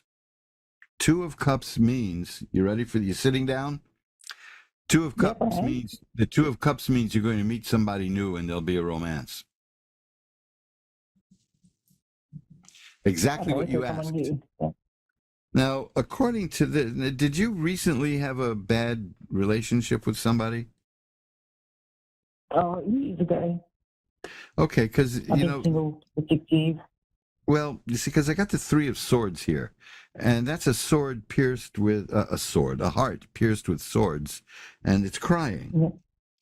Yeah. The symbolism is obvious, it's sadness from a relationship.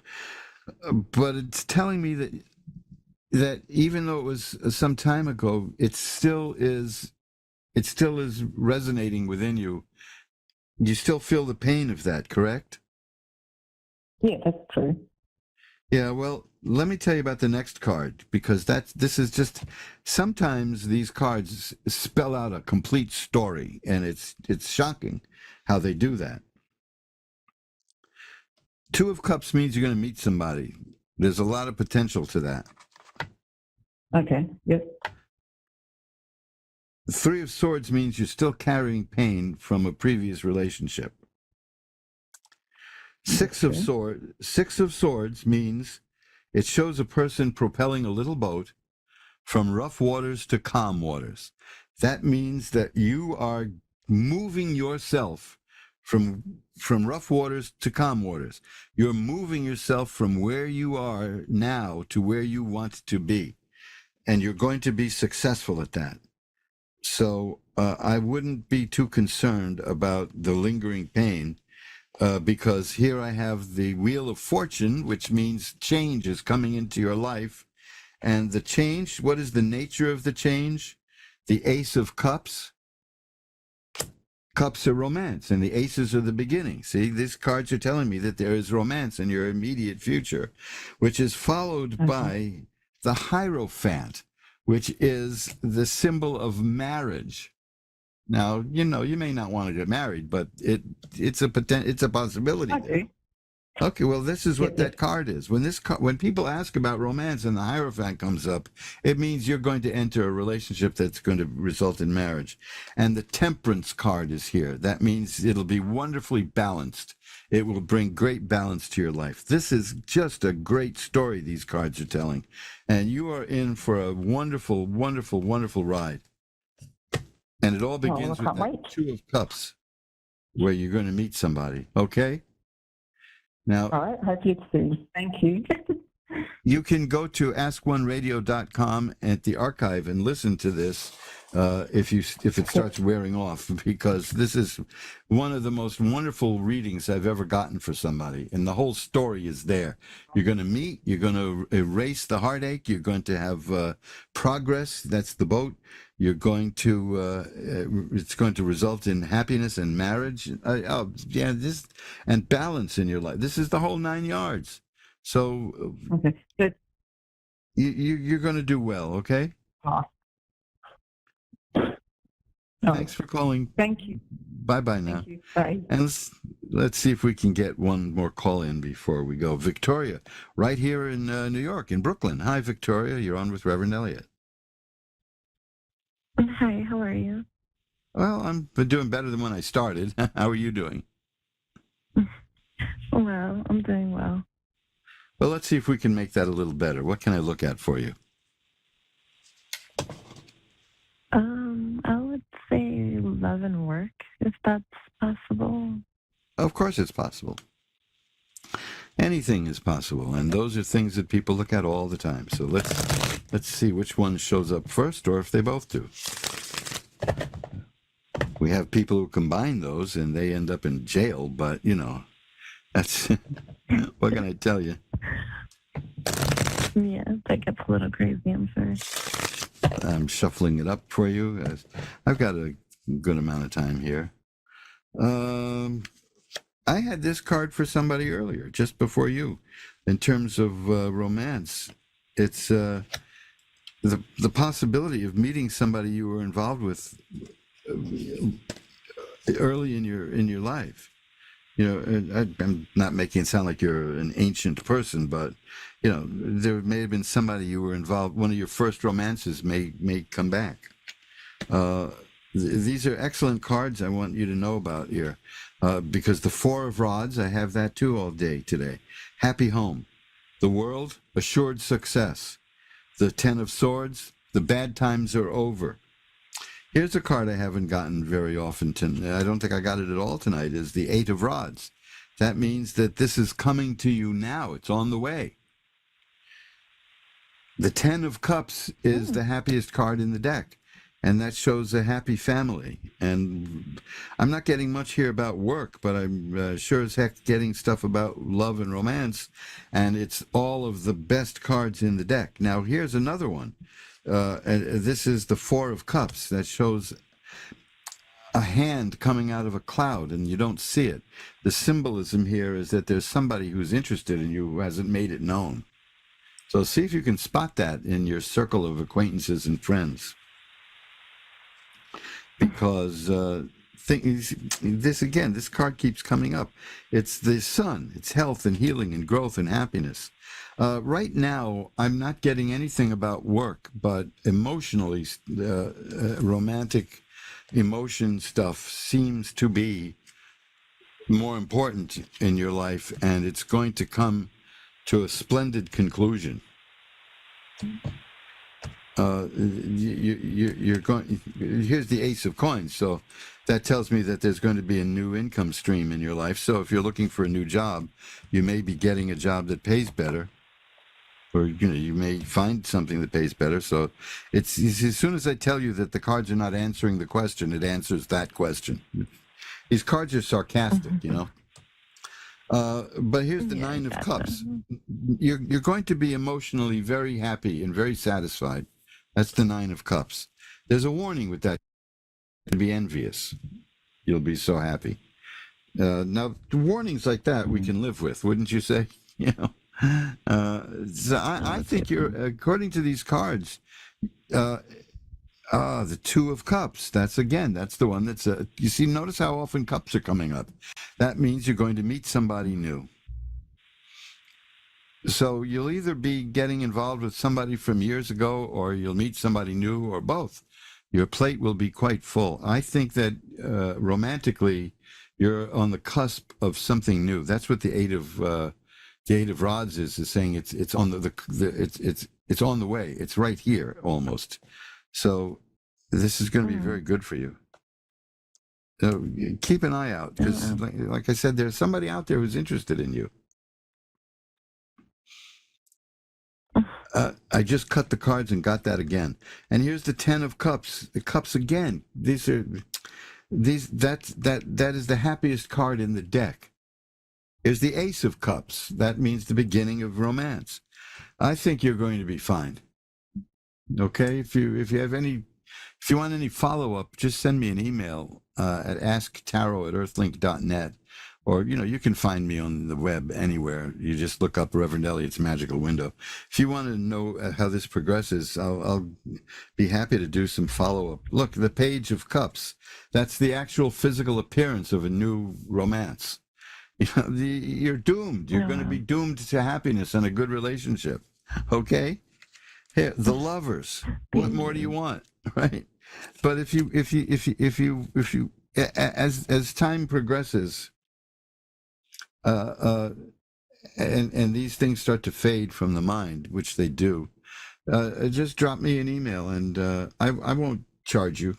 I'll just look at a few more cards for you, okay? That's a gift, because you have such a bright future, all right? Thank you. I've got to run. I've only got a minute and a half left, but I'm glad I was able to speak to you, Victoria. Bye-bye now. Thank you so much. Bye. A fellow New Yorker, right? So long now. And that's it for this edition of Reverend Elliott's Magical Window. We'll be back again next week to look through the magical window and see what's going on in your life and in the world. And until then, remember, time flies. It's up to you to be the navigator. Bye-bye now.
Psychic Radio, Earth's #1 psychic radio network, and watching Moonstruck TV, Enlightening Television. Welcome. Time for the Mini Medium with Stephanie Cowan. Live from tarotwithsteph.net. Connect direct.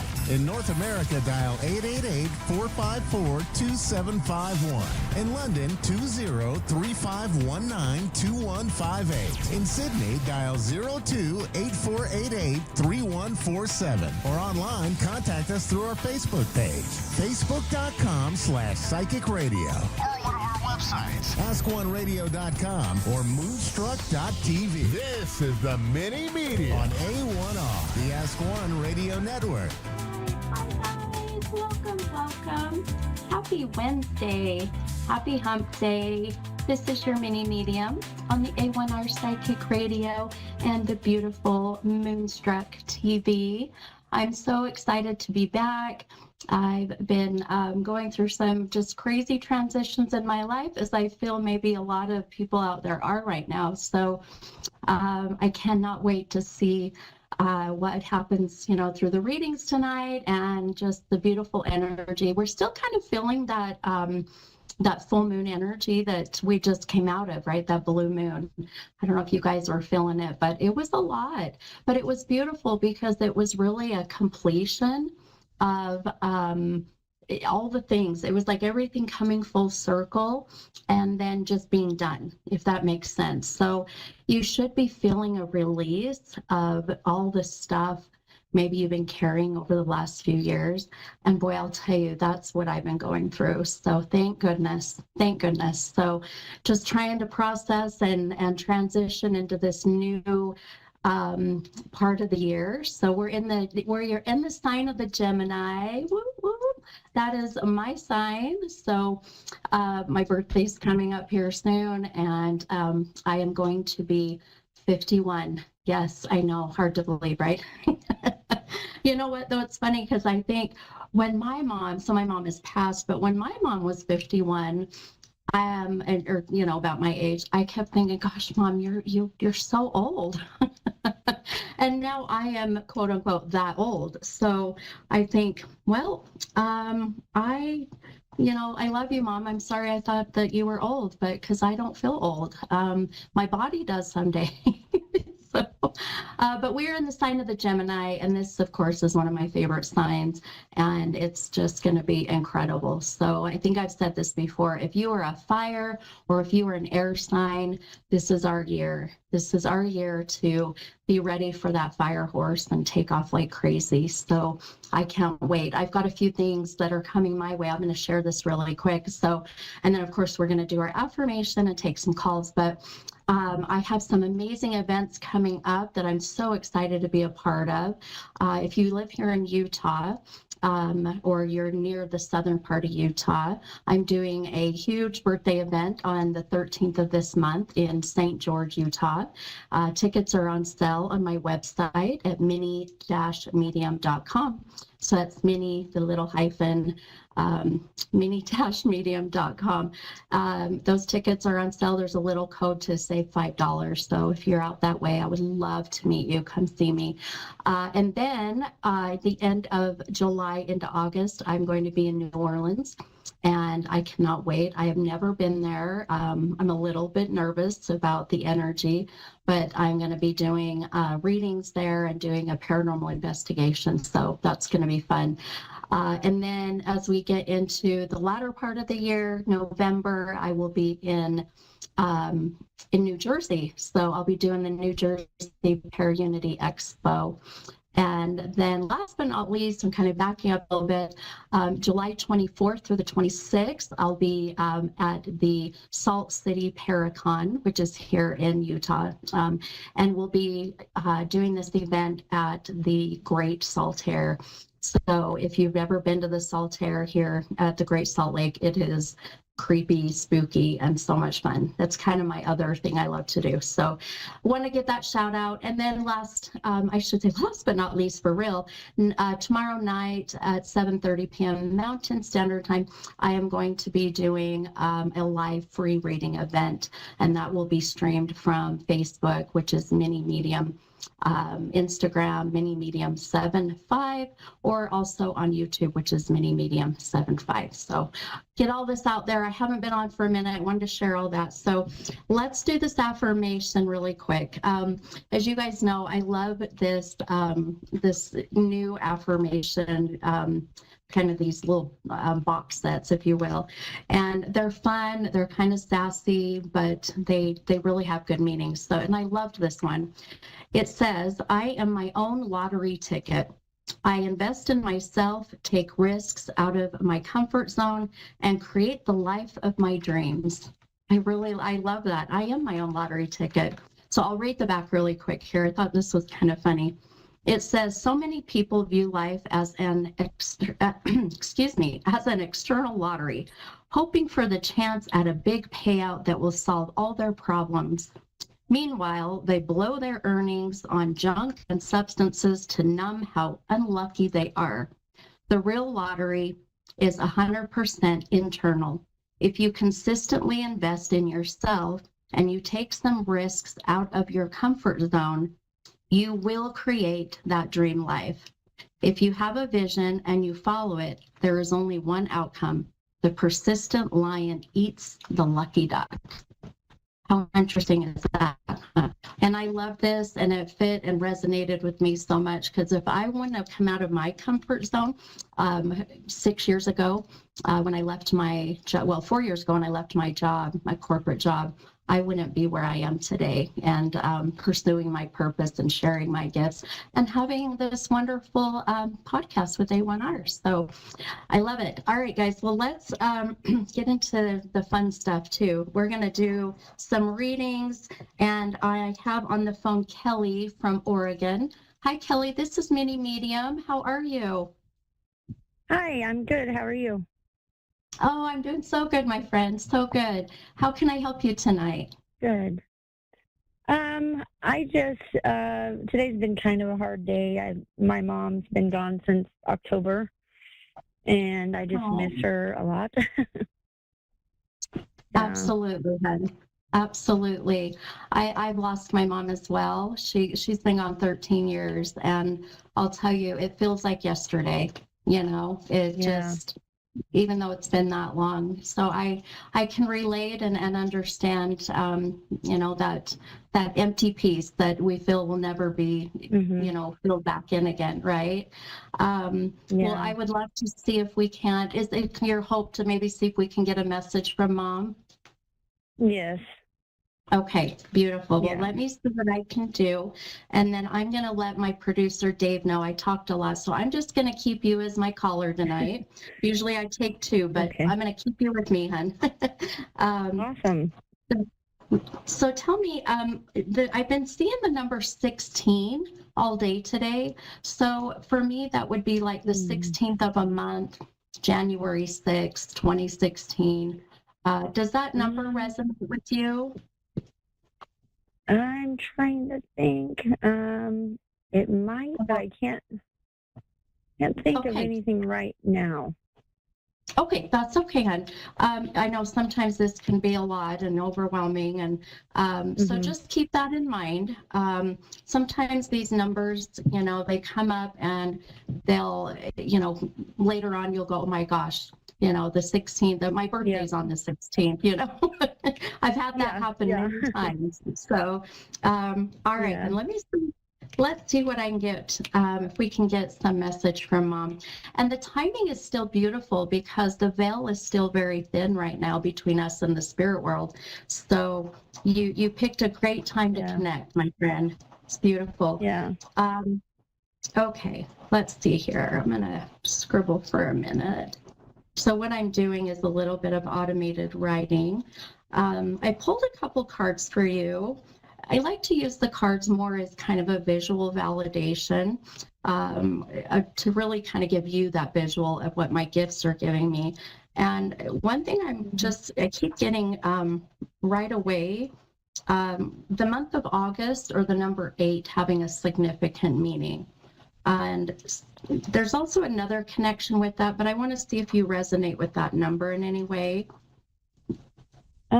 We have a few few birthdays in August in our family. Like my mom had a grandson in August. My daughter was almost August by a couple hours, July 31st. I don't know, right? Yeah. Okay, I love that. I think you might be right on point with your daughter. And there's just, even though, you know, she was born just a few hours before August, but sometimes souls will bring this in to kind of trigger that memory. And there's such a very special connection with your daughter, which I know grandparents always have a special connection with all of their grandbabies, but this would be like the first granddaughter, the last of the granddaughters, you know. It was the first of my kids, and she was very, very, very close with Grandma. Okay, beautiful. Okay, perfect. And she's having a hard time right now with it all still, so. Oh, sure, because she just passed. Oh, you know what I just thought about, my friend? She passed in October, is that right? You had said October? Yes. Yeah. Which would have been 8 months ago. So that very well can be the 8th that I'm picking up on. Yeah. Do you see how weird these things kind of start to click? Yeah. Yeah, that does make sense. How can I ask how old your daughter is, hun? She is 24. She'll be 25 in July. Okay. Okay. Perfect. Okay. That's her birthday coming up here. Okay. Okay.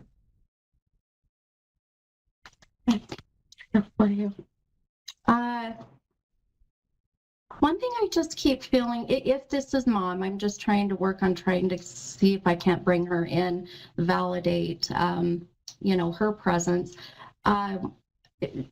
One thing that she has shown me is the sense of with my mom, and that's how souls will start to channel. They'll manipulate my memory, kind of my library of things. Now, my mom passed very unexpected, very young. She was only 64. And so, but my mom had gone in with lung issues. She had ended up passing from pneumonia. Your mom makes me feel like she was sick, like my mom was, but just didn't get it checked as soon as she would have wanted to. Yes, yeah, and it's that makes a lot of sense. Okay, great. Okay, a lot of sense. On the phone. John. Perfect. Sorry, I got people in the background here. Oh, you're good. No, you're good. No, you're good. No worries. How do you connect with the name M-A-R, like Marilyn, Marie, Marilyn? Oh my gosh. Mary was my mom's name. Is my mom's name, I should say. Your mom's here, babe. Your mom is here. Yeah. Yep. For me to hear her name come through that clearly, really is just her way of letting you know that she is very present, but also very much at peace. This is beautiful, beautiful. Good. That makes me happy because she didn't want to go, but no, not at all. Be with us. Yeah. Oh, for sure.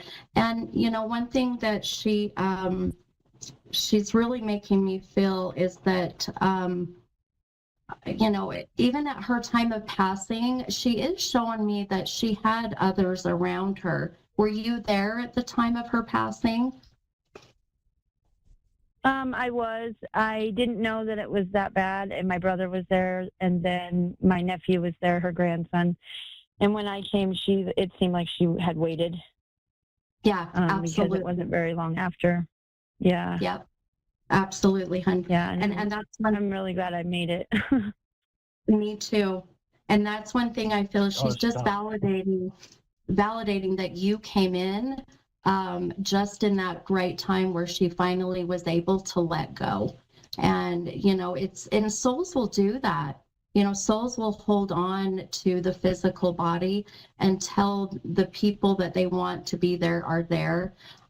You know, it's like when my dad passed away, I couldn't I was on my way there to visit with him. We knew his time was coming, but he ended up passing before I got to the center that he was at. He was in, my gosh, he had cancer, so my brain just forgot the name of it, but hospice. He was in hospice care. And I knew there was a reason why that I wasn't supposed to see him take that last breath. So, and the soul has that control at the last moment. So that's kind of something that I guess we have that privilege or that right, I guess, if you will. So your mom coming through so beautifully and even expressing her name so beautifully, it's her way of really, it's her way of validating how strong she is. And your mom's a strong soul. Your mom is a strong soul. Yeah, she really was here too. Let me tell you, she was about the strongest person I've ever met. Right? Was she in a wheelchair though? She keeps saying, I'm out of the wheelchair, and then she's like moving. She wasn't moving much before she went into the hospital and passed. We were having to pick her up and stuff and transport her to the toilet. It wasn't, so she wasn't mobile. So she was kind of in a wheelchair, I guess you could say. Yeah. Okay. Well, and sometimes souls will wants me to know that. Oh yeah, absolutely. And sometimes souls will just show me that vision, more of just kind of that sense that they were, immobile, that they had to have others help them, to get around, to get to the restroom. And she hated that. I know she did. 100%. Very, very, very independent woman. I feel like she did not like to ask for help. Yeah. Oh my God, never. No. She was a single mom from when I was 7 on when my dad passed. And it was just me and her. I mean, literally forever. She did not want to ask for help. Yeah. It's so beautiful that listening to you talk about your mom reminds me so much of my mom. For a very long time, it was my mom, myself, and my younger brother, and she was a single mom as well. So just trying to make it work, trying to take care of us the best she could, and incredibly, incredibly strong, Did she have cancer, hon? She's making my body feel like it's just full of toxins or maybe sepsis. Yeah. Okay. Yeah, and they said it had went everywhere. Right. Okay. I want you to pay attention to numbers. Your mom is very number related. So I'm literally seeing 444. I've got triple fours. So, which it doesn't necessarily mean it has to be fours. It just means, Do you know why the plate on her car was 444? Well, there you go. How interesting is that? Oh, you just gave me goosebumps. I love it. Yeah. So and she good. loved the lottery, so she's number oriented for sure. Okay, you literally just said she loved the lottery. Did you hear the affirmation I read right before I brought you on? Oh, I did. That was so awesome. Literally, it's and I can show it on the camera here. It's literally like a lottery ticket, and it says, I am my own lottery ticket. So I can't help but, this is your mom. This is so beautiful. And even that affirmation says, I invest in myself, take risks out of my comfort zone, and create the life of my dreams. And this is really about her saying that she is in that space now, but more importantly, wants for you to be as well. So please, I'm so happy for her. Yeah. Oh, absolutely. I miss her terribly, but I just want her to be happy. Yeah. Oh, of course. And one thing I love is that when souls come in, I've done this so long, and when they come in, they'll validate and be very honest if they, if they suffered, if they, were in pain, if they, were, calling for help or whatever may be. And, your mom is not making me feel that way. She makes me feel like I fall asleep and then I very seamlessly cross over. So if there's any question about her, it seemed like that. Yeah. Yeah, very peaceful. I mean, before she was in the hospital, when she passed, she was in a lot of pain, but sure. I think she wasn't that day, and it seemed really very, very peaceful. Yeah, 100%. 100%. Oh, I love it. She said, tell my girl happy birthday. So someone has a birthday coming very soon, but she said her or my girl. So this would have to be coming soon or just passed. Oh, Jennifer, my other daughter, had a birthday on May 24th. Oh, perfect. Perfect. Yeah, so she was super close with my kids. Oh, I love this. So, yeah. Well, please tell Grandma said happy birthday. That's so sweet. I will do that. So sweet. Oh, I'm so sorry for your loss, hon. Dang it. Oh, be quiet. Yeah. If anything, I can tell you, she's a fun energy, though. Her soul feels like, when she was able to move, when she was able to, really be mobile, she was like always wanting to do something. Very busy, the way that she's kind of progressed. Could not sit still. So. Very, and she's still that way. She's very present in your house. Oh my gosh. Oh, so we kind of think so, actually. Oh yeah, souls will mess with your electronics. It's a very common thing they will do. Yep. So your TV remote, things will go wonky, your phones, your lights, all of that is a way of her energy manipulating and affecting.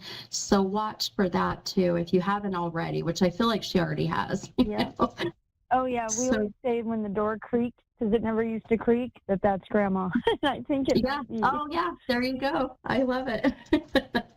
So cute. It's crazy, the things that happen.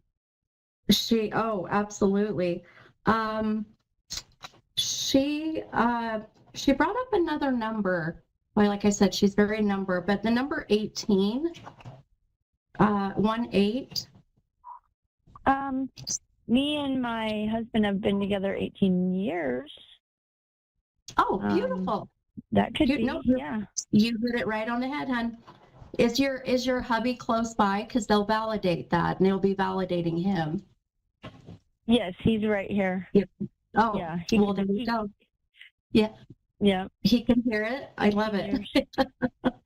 Yeah. We don't have it on Facebook Live because it echoes, but he can hear it. Yeah. And I don't have it on speaker because they can't, but. Right. No, I love it. Well, and you can share it with him. So her validating 18 years together, and even just validating him, I think is beautiful. Wow. So good. And my brother has me in probate court right now, and so we're kind of going through a lot of stress with that. Oh, I mean, we would obviously have to do probate, but he's saying some awful things and accusing, and we're going to contest it and all that. It's just horrible. I'm so sorry, honey. I'm going through that right now too. My brother passed away and he didn't have anybody. So myself and 2 other siblings have been assigned as, the executors. And thank goodness, knock on wood, we're all 3 agreeing on everything. And it seems to be, civil, and we're all just, we're all just wanting to just kind of move on and get through this. So, if I can say anything about that, your mom is a bit anxious about it in the sense of that, almost surprised that he has done this. So, it's kind of came out of nowhere. Does that make sense? Yeah, it did. It did because he's contesting what she put in her will for me and saying that I made it up and all this stuff, and I didn't. And so that would really surprise her. I say that all the time. I'm sure Mom is just blown away by this. Yep, that's exactly what it is. That's exactly what she's showing me. Just shocked that this would even happen. And, you know, I always say, you know, hurt people hurt people. So it really is where I feel your brother is just, he's struggling with so much that, you know, he's deflecting. And so it's nothing against you personally, you know, nothing against you, hon. It's just the fact that he's grieving, unfortunately, in a way that is hurting others, you know. So, and Mom is absolutely not happy. Yeah. And Mom's frustrated with that. I can feel it. So, I know. I knew she would be. I didn't want her to be, but I knew she would be. Yeah. Well, of course. I mean, you know, you know, and I always say too, our loved ones, when they, you know, when they cross over, they don't want to be the reason why family here in the physical world ends up fighting over, you know, things. And I mean, it's like death can really bring out the worst in people. And our loved ones don't want that. If we're not at peace, they can't be at peace. So, you know, it's one of those things where we really need to be mindful. Is this worth fighting for? And if not, then let it go, you know. And I know that's easier said than done. I know a lot of where that goes. So, well, I know I totally agree. Yeah. Well, I need to get wrapping up here, hon, but I'm so glad that you called, and I'm so happy that your mom was able to come forward. And I never know, because I can never control, you know, who comes through. But you must have been manifesting it, which helps a ton. So it's so actually, good. A1R got a hold of me. I don't even remember asking them in recent for a reading. So it was really cool that they got a hold of me. Okay, that's so really like, cool. I have to watch. Yeah. Oh, yeah. This is absolutely your mom's doing, 100%. Yeah. Oh, that's so good. She I hope scheduled this gave you. Yeah, she did. Yeah, she absolutely did. Yeah. Well, I hope this gave you some peace and comfort, hon, and I appreciate you calling, and you take care, okay? It does, Stephanie. Thank you so much. I appreciate you. You're welcome, hon. Have a good night. You too. Bye-bye. Okay, bye-bye. All right, you guys. Wow. What a great show to have coming back, right? So thank you so much for being here. I can't wait for next week. Have a beautiful night. And remember to check me out. Go to my website, mini-medium.com. Thanks again, guys. Bye-bye.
Psychic Radio, Earth's #1 psychic radio network, and watching Moonstruck TV, enlightening television. Welcome. Time for Your Beautiful Life with Jenna Lee. Live from Facebook.com/group/JennaLee's.crystal.shop. Connect direct. In North America, dial 888-454-2751. In London, 20-3519-2158. In Sydney, dial 02-8488-3147. Or online, contact us through our Facebook page, Facebook.com/Psychic Radio. Or one of our websites, AskOneRadio.com or Moonstruck.tv. This is Your Beautiful Life on A1R, the Ask One Radio Network. Hello, everybody. Welcome to Your Beautiful Life with Jenna Lee. My name is Jenna Lee. I am so excited to be here. I have been desiring to sit outside, which is where I'm at right now. So I'm just kind of checking my surroundings. I might look a little lopsided because I am outside on a table, okay? You might hear the birds and the noises coming through, but it's just so freeing to my soul. So tonight, I want to tell you an amazing story that I have had the pleasure of having an experience with a client this week. Now, if you were watching last week, we got to experience a hypnosis session. This is going to be another story about a hypnosis session that I was able to be part of. And I start talking a little bit quickly. I apologize. I get so excited to talk about this. So, number one, I've been a spiritual hypnotherapist for almost 12 years now. I've had abilities since I was 3. My job, what I love to do, is to help other people heal. And that is what I've been doing the majority of my career. So here we go for story time. You ready? Okay, first of all, you guys have to know that we have a blueprint of healing in our body. We just have never been taught how to access that, right? We can communicate to our bodies. We can help heal our bodies. Technically, we don't really need outside things to do that, but we've never been taught that. So this is a story of healing the body. Now, this client of mine, I have known of him for 17 years now. Okay? Him and his wife used to babysit my child, so it's been a very long time since I met them. Now, I have known him long enough to know who he was before he had this, I would call an accident, if you will. And so what has happened over the last decade and a half is that he cannot process human emotions, okay? When he processes human emotions, it's like a fainting goat. He just falls over. He literally does this and falls over.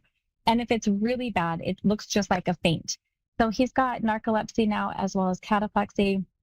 Now, if he's fighting it, he's going to go kind of to the side, and then he has to fight it. It looks like a seizure, and then he has to stretch and wake up his muscles. This happens every single time he feels an emotion. So he's on plenty of medications to help block out emotions, if that's even a thing. And a lot of people would perceive him as, it sounds harsh, but looking like he's on drugs all the time, but it truly is just his body constantly fighting human emotions. That's the backstory, okay? It's so cool. I'm so excited about this. So he comes into the office and he's just talking to me, telling me he's ready to figure this out. He is ready. He needs a change in his life, and he wants to know if I think hypnosis would help him. And 100% it can help him. Okay, so we kind of come up with a plan. And when he finally is able to come into the office for an appointment, he has never done hypnosis before. He didn't know how it was going to go, but I put him under pretty easily. And I'm very aware that I'm going to be doing an emotional detox first, and he does not respond well to emotion, so I have to be on alert. But he's cruising through it. We're pulling out all the negative human things, the anger, the frustration, the sadness, the feelings of not being wanted, the betrayals, the heartache, the loneliness. Why is this happening to my body? Why did this have to happen to me? Those deep things that he's been holding on to for so long. And as we are pulling out the negative stuff now, if you were watching, or if you've heard since last week, you were able to experience this. The next thing I do after that emotional detox is we're going to do our tools of protection. And our tools of protection are to protect us from everybody else's chaos, or the negativity, even from our own negativity that we ourselves as humans create. So he got his mirrors, And then I had his protectors come in, and he got his sword and his shield. Again, if you don't know what I'm talking about, go to last week's on Moonstruck TV on YouTube. You can listen to that. So he's getting his tools of protection, and he starts crying. And I can tell that he's really excited with whoever just showed up for him. So I asked him, who's here with you? Who showed up? And he said, I don't know. I know them, but I don't know. And I just said, okay. So I let him have his moment and feel that. Because when you're in the presence of the other side, it's just so peaceful. It is so healing. There's so much bliss and joy and happiness and freedom and unconditional love. And he was experiencing that. So I let him have his moment. And then after that, I had one of his protectors come and take him by the arm and take him down the stairs to the archives. Now, some people are going to call that the Akashic Records. I know that as the archives. And it's like this ginormous library, just so beautiful, shelf after shelf and row after row of books and scrolls and modern day things now, like DVDs and stuff, right? Where every lifetime of every incarnation is lived. Now, at this current time, I was not sure what was going to benefit him best. Is this coming from a past life, like negative cell memory? Or is this coming from, life in between lives where we could go in and understand why we charted this into our life? I wasn't sure what was best for him, but I was able to tell him he has an option. So he got to choose for himself. Now, as we're going into the archives, in the middle of this large library is a row of wooden tables, and his book of life is sitting on the table. And I have him open it up, and this part of hypnosis would be called an age regression. Now, I am taking him from like his 40s to his 30s to his 20s to his teenage years down to being a little boy, and having him recall memories, what he was doing, what he was wearing, who he was, things like that, okay? And then at that point, I had him flip the book that allowed him to go either into life between lives, which would have been who he was before this life when he was making his chart, or a past life so we could see. And I remember the first thing that happened is he told me he was in a room. He told me the room was red. It was dark red. This is important to note. When you are so hypnotized, you are only going to answer the question I have asked you. So if I tell you, like when you're awake and aware in your human self, and I say, do you know your name? You're going to say, yeah, my name's Jenna Lee, right? But when you're hypnotized, you're only going to answer the question I have asked. So if I were to say, do you know your name? He's going to say yes, because that's the question I ask. So in order to get the answer, I have to ask the right question. Well, what is your name, right? So that's important to know during this process. I have to become like a detective, like an investigator, if you will. So I'm asking him, okay, is there anything else around you? And he says, yeah. Hey, what's around you? And he says, a mirror. I said, a mirror? What's the purpose of the mirror? He said, it takes me places. And I said, does it take you to one specific place, or does it take you anywhere you want to go? And he said, it takes me anywhere I want to go. I said, okay, I would like you to ask the mirror to take you to the place where we can understand why your body is the way that it is. And he says, okay. And I said, can that happen? He says, yes. So he goes through the mirror. And that's going to take a little bit of time. Imagine it being like a portal, an elevator, something to transport you. And so when he gets to where he's going, I ask him, and he goes, oh, wow. Just a beautiful, oh, wow reaction. And I said, well, what's around you? And he said, there's a lake here. And then he said, oh, the flowers. And immediately, as he expressed, oh, the flowers, I knew that he was on the other side. The other side is filled with tons of beautiful, amazing flowers, gardens everywhere. I knew he was there. So as he's taking it all in and just really experiencing the bliss and the beauty of the other side, I ask him, are you alone or with others? And he says, there's somebody with me. And I said, okay, well, who's around you?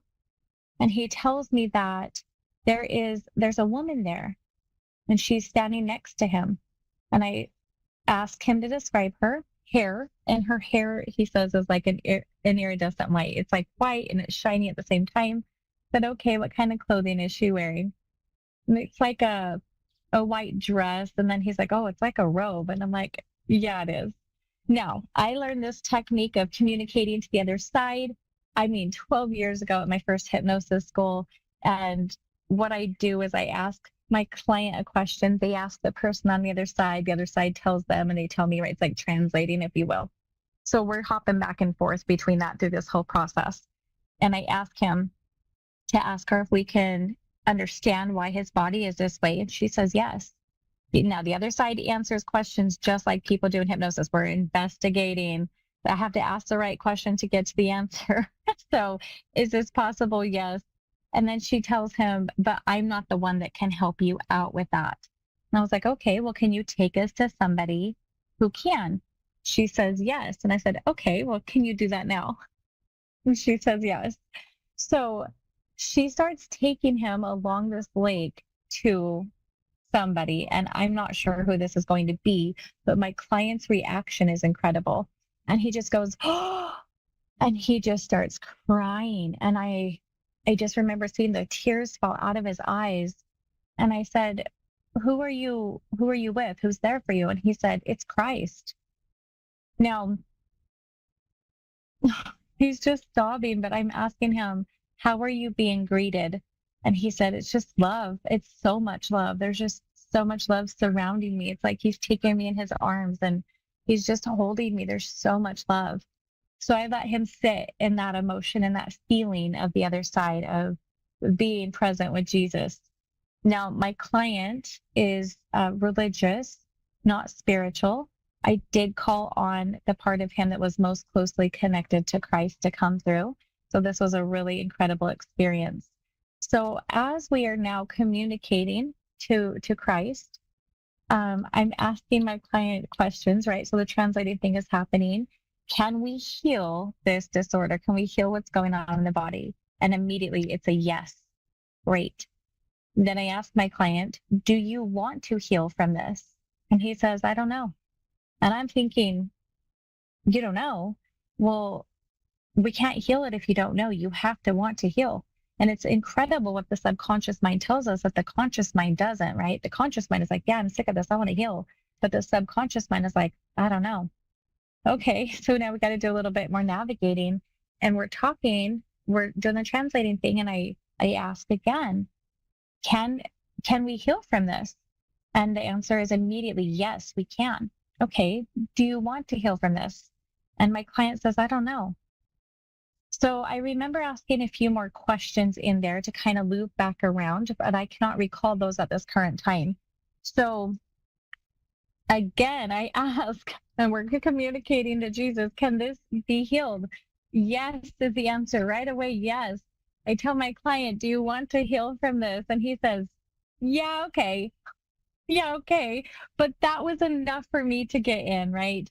And so I start communicating to his body and to his mind, and I anchor this in, for 10 or 15 minutes, and I anchor it in that when you feel an emotion, you will be safe to do so. Your body will remain strong. Your mind will remain clear. Your heartbeat will remain calm. Your breathing will stay consistent and calm, right? We're telling the body what it's going to do when it feels an emotion. And day by day, it's going to get easier and easier to process emotions the way that other humans would perceive as normal. You're going to be able to easily process emotions. And when you do, your body is going to remain strong. Your mind is clear. Your heartbeat is calm. Your breathing is consistent. And I say it over and over and over for like 10 minutes. And I threw a little bit of more stuff in there just to remind him he can do this. He can feel safe to do this. And then I start to tell him you are safe to process emotions. Your body is safe to process emotions. It is becoming easier and easier to process emotions, right? So we got the anchor going on in there. And so after that part of it, I just remind him that day by day, in every way, you are getting better and better. Day by day, in every way, you're getting better and better. And I lead him back out of the archives and we say, thank you, thank you, thank you, and go back out. And then I tell him, when you are ready for these changes to be made, go ahead and open your eyes. Well, to my, sorry, I was just having thoughts with what was happening, but to my disbelief, he really just opened his eyes really quickly. And I wasn't prepared that he was going to open them just like that, but he did. And he says, oh, whoa, wow. And he's like, my body, it just feels so good. And he's starting to tell me he's got tingling from head to toe, which I consider that healing energy coming through. And I can tell we just did some really deep work. So he's going to need 10 to 15 minutes to come out of that. And I tell him, I'm going to give you a little bit of a break and I'm going to go into the other room and I'll come back in 10 minutes and check on you while you naturally come out of that. And he says, okay. So I give him 10 minutes and I go back. He's snoring. He's passed out. He's just snoring away. Now, sometimes when you do that deep healing work, especially where we're rewiring the brain, you need a nap. Very normal for clients that do deep work. So I walk back out and give him some more time and come back. And then I have him wake back up, right? And he goes, oh, wow, again. Just so fun. My body, it feels so good. Well, now that he's awake and we're kind of talking, like, how was that for you? And he just told me, I thought I knew how this was going to go. And he's like, I was not a believer and I'm a believer now. And I was like, okay, well, what do you remember, you know? And he's like, honestly, I remember the part where I brought the protectors in. And he says he does not remember anything after that. So I'm trying to like quiz him. Well, do you remember this? Do you remember that? And he's like, no. So I chose to not tell him the full session because being me, I recorded that. He has no idea what just happened and he's going to hear that recording for himself, right? So as we're communicating about the session, I start trying to quiz him to see how he's going to respond to emotions. I want to see what's just been anchored in. And I asked him about his wedding. Now, him and his wife have been married for like 22, 23 years. And I said, tell me about your wedding day. And he's like, oh, it was great. He's like telling me his wife was walking down and she was so beautiful. And he was so nervous and excited and he just couldn't wait. And you could just see his face light up. And he's just telling me about the wedding and how in love he felt and what happened afterwards. And now, mind you, I'm just watching him to see how he's going to react with this high emotion, especially being on hypnosis high. And he was crying, like, right, tears of joy, but his body wasn't like flopping over, nothing. And so then as he starts communicating with me, he tells me, I haven't been able to talk to anybody about this for years. And he goes, you know, it's really interesting because when you were, he started having a memory about the hypnosis session, you were talking to me about being a kid, like I was going back through memories of being a kid. And he says, believe it or not, like I was really bullied as a kid. And he says people just weren't very nice. And he just wanted one person to choose him to be his friend. And it never happened, especially during that time that he was witnessing again. And he was really upset about it. He says, I don't talk about that because I should have been able to handle myself with the bullying because, you know, I was always a bigger kid, but I never did. And he's sobbing. And so immediately, now this is some after work I can do before, after hypnosis. And I just tell him, okay, what color is that? What color is that? And he tells me the color. Where's that at in your body? And he tells me where it's at. Do you want to remove it? Yes, he does. So we're doing techniques to remove that energy, right? Rinsing, cleansing, clearing, rinsing, cleansing, clearing. We're spraying it out. We're washing it. I tell them it's like a bowl of Jell-O and you're trying to get all the pieces of Jell-O out, right? We're going to dry it off. Now, what color heals that? And I start to anchor into him.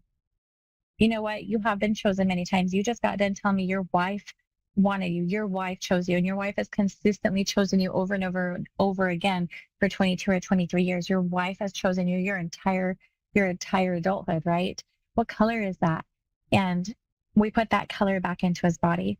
And then I remind him, you have been self-employed for the majority of your adult life. People have constantly chosen you over and over and over to do the work for them. You have been able to provide an income for you, your children, and your wife this entire time because people keep choosing you. You have been chosen over and over and over. What color is that? And we put that color right back in. Okay. And he's just like, whoa, I didn't even think about it. You know, whoa, that's actually true. So now we're doing some inner child healing, right? And he just starts to talk to me a little bit about how good it feels and how he really didn't think that this was going to work. He had an idea, but he just really didn't think that this was going to work. And then all of a sudden, some more childhood trauma starts coming out, right? We are purging emotions that he hasn't been able to process for decades. Well, about 17 years. Okay.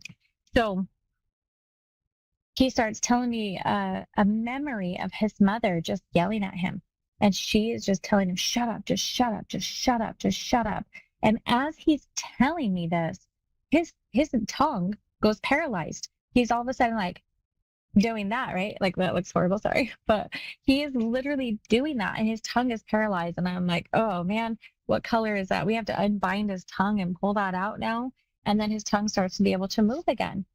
And that lets me know that he hasn't been safe to speak his truth this entire time. So let's get that out. Wash it, rinse it, cleanse it, clear it, right? Wash it, cleanse it, clear it. Now, I know that he is very religious. I also know that he just communicated with Jesus.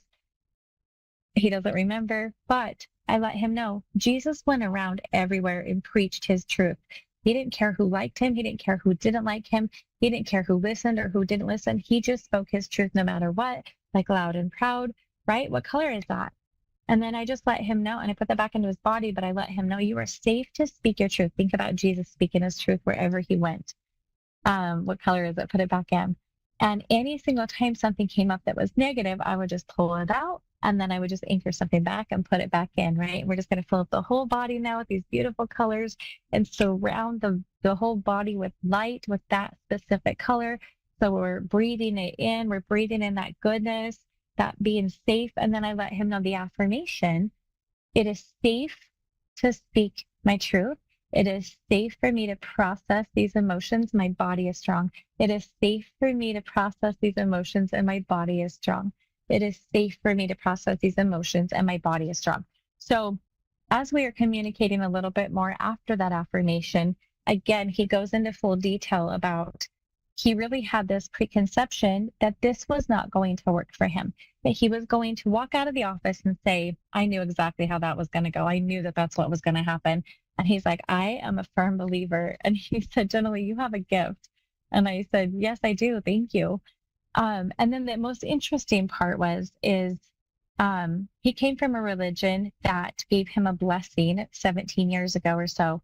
And they had told him that eventually he would find somebody who would help him understand his body, why this was happening, and to help heal from that. And he said, they told me that so long ago. I just never knew it was going to be you. And I just kind of smiled, right? That kind of amazing thing that happened. Now, I encouraged him, please go listen to that recording ASAP. It's going to change your life.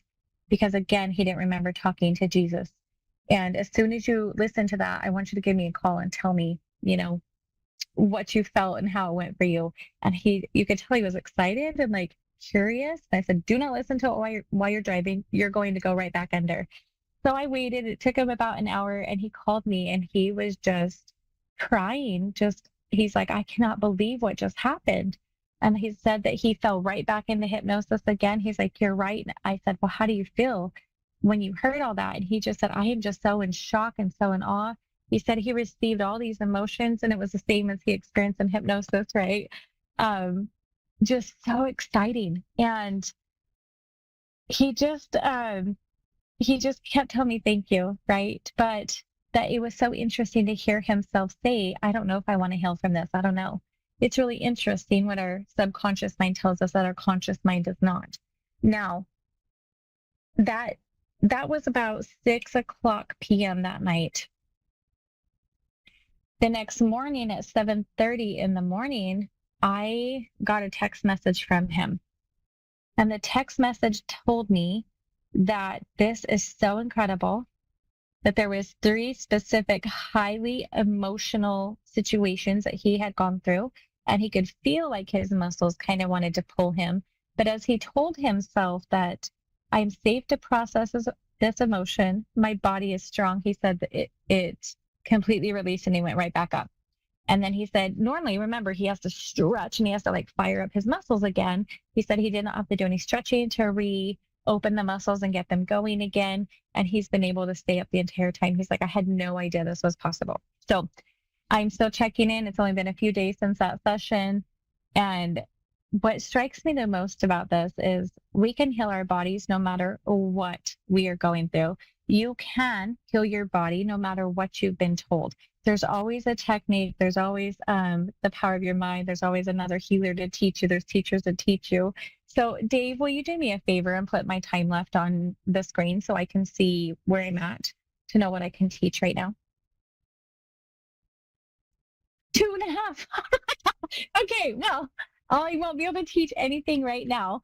Oh, I love Dave in my ear right here. He's like my little spirit guide. Okay. So I'm going to just tell you a few techniques. I won't have time to teach them tonight, but I do want to tell you guys that anything is possible. Your mind is the most powerful thing. If you don't know, there are so many teachers and people willing to teach you how to do this. There's YouTube, there's TikTok, we're very blessed with technology these days.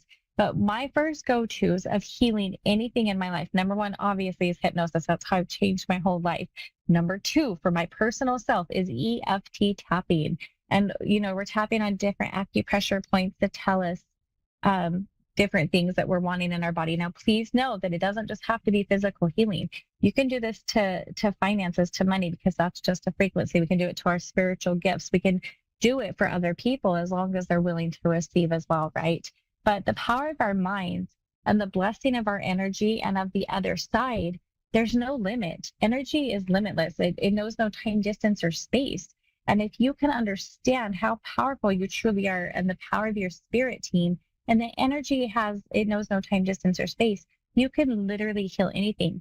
It's just we have not been taught how to access that blueprint, and we have been taught other things that, it's not possible without sorry, this guy's going to start weed whacking right here. So if it gets loud, I apologize. I've only got a few seconds left. But please just know that healing is possible for every single person, no matter what it is. It is all just energy manifested differently.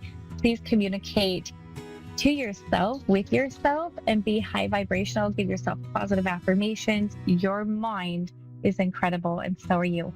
I would love to see you here next week at 8:30 Mountain Standard Time, 10:30 Eastern. I enjoyed my time with you guys. I hope that story spoke to you. You can find me on Your Beautiful Life with Jenna Lee on Facebook, and I will see you next week, guys. Have a great week.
Psychic Radio, Earth's #1 psychic radio network, and watching Moonstruck TV, enlightening television. Welcome. Time for New York City Celebrity Psychic with Perry Lyons. Perry Lyons. Live from PerryLyons.com. Connect direct. In North America, dial 888-454-2751. In London, 20-3519-2158. In Sydney, dial 02-8488-3147. Or online, contact us through our Facebook page, facebook.com/psychic radio. Or one of our websites, askoneradio.com or moonstruck.tv. This is New York City Celebrity Psychic on A1R, the Ask One Radio Network. Hello, my cherished ducklings. It's Perry Lyons, New York City Celebrity Psychic. I'm feeling a little exposed. I met my friend Nancy's in Connecticut, and Nancy gave me this bathing suit, but I just realized a little more revealing than I want her to be. I'm very grateful. And we are, there we go. How's that? Hello, darlings. So, again, minimal makeup this week because honestly, I thought it would take 5 minutes to set up in a place that I'm not used to. But of course, Murphy's Law, which is the law that says the bread always lands on the butter side down, is in effect. I did want to point out this gorgeous necklace my friend Nancy, who is just wonderful, gave me. She knows I miss my parents. So it's got my birthstone, my mom's birthstone, and my dad's birthstone. So I carry them with me. When she gave it to me, it made me cry. So my wish for you on this strawberry full moon is that you have friends like Nancy. So, but you can't have her because she's taken. Well, I'm not that kind of friends. It'd be fine if we were. Anyway, I'm going to move along. It's a strawberry moon. It's called that because the moon is full and it's in the sign of Sagittarius, and it's strawberry season. If you look out in your garden, you'll notice it's filled with strawberries. If you planted any, if not, it's probably not, but you never know. So the strawberry moon is a moon that is asking you to cast off, woohoo, your old limitations, your limiting fibs that you tell about yourself. You don't mean to, but we all have them. I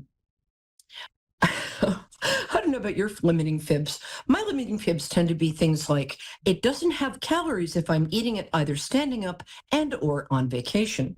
I don't know what your limiting fibs are, but I'd love to hear. Put them in the comments section. But it's time to sort of see how we hold ourselves back. And since Sagittarius, the sign that the moon is full in, and when the moon is full, it's expanding into all the aspects of that sign. And Sagittarius is kind of like, if Sagittarius were a person, Tigger would be its spiritual animal. Remember Tigger? The wonderful thing about Tigger, the wonderful thing. The tops, whoops, somebody's calling me, hold on.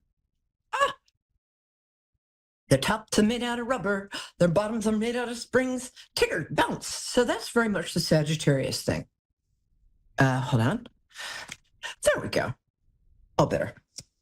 And so Sagittarius is idealistic, adventurous, a little clumsy in kind of an endearing way, loves travel, and loves the truth, which is why when the moon is full in Sagittarius, we're outgrowing our old untruths about ourselves. Okay, that was a little incoherent, but I think I got the job done.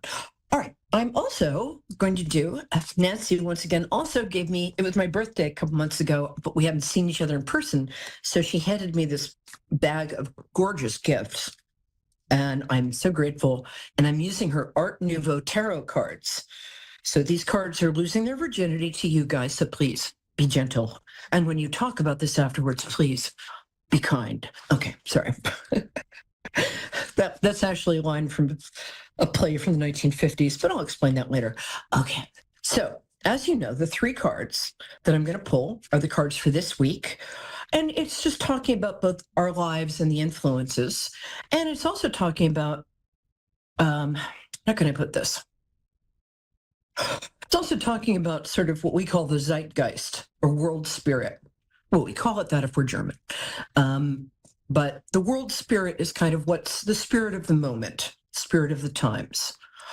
So starting for this week, starting today, Wednesday. So the first card is the beginning of the week. Second card is the middle of the week, which is the weekend. And I think you've caught on by now, going on till next Wednesday when we start all over again. Wow, some really interesting cards here. Okay. And as you know, once I pick a card, I'm not allowed to change it. Wow, these are all major arcana cards. Major arcana in the tarot are the big cards, the cards that are like destiny. They're not, in as much as destiny is destiny, but the smaller cards with people on them are a little more not as destiny. They're more talking about the events. And the Fool card, who's the 0 number in the tarot, is the card that all the other things happen to. Poor guy. Okay, the first card, really interesting. We got the Emperor card upside down. So we might be having trouble with a father figure of some kind. I very seldom get upside down cards. Beautiful card, though, if you want to see it right side up. The Emperor is usually like a father figure, a patriarch, sometimes a leader, but it's upside down. So this is, you might be having sort of communication issues with your dad, or your kids might be having communications with you, issues with you if you're a guy, or you get the drift. It also is talking about the King of Swords is coming up this weekend. Again, the King of Swords upside down is, well, he's still a king, so that's all good. The swords have to do, oh, hi, Anne, and oh, Calgary. I love Calgary. I'll be with you in 2 shakes of a lamb's tail, if you happen to have a lamb. If not, I'll be with you in about 30 seconds. Okay. Run out and get a lamb, I'll wait. Okay.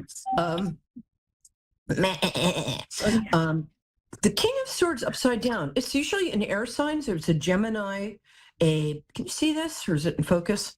Woo, how about if I do that? Woo, like 3D, woo. Anna, sorry. So this is a Gemini man, some sort of king, so he's older than 40, might have a position of leadership or authority, and he's, again, misusing this. So if you're having daddy issues this week, I'm not surprised. This also can refer to a leader who is a Gemini or a father, or might be using force or manipulation. So if in your life you're having a hard time with a father figure, I'm not surprised. The good thing is the one card that came out right for this reading is it came out right side up. It's the Justice card. So whether you're having issues with a leader or a father figure, or you're a daddy and you're not getting justice, this card says that the human being, that's us, natural, don't look at my manicure, I'm getting it fixed tomorrow.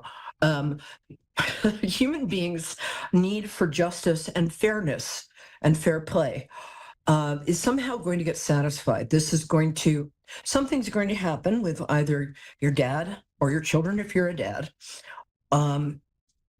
Or you could have a son who's a father who you're having trouble with, or it could be a leader.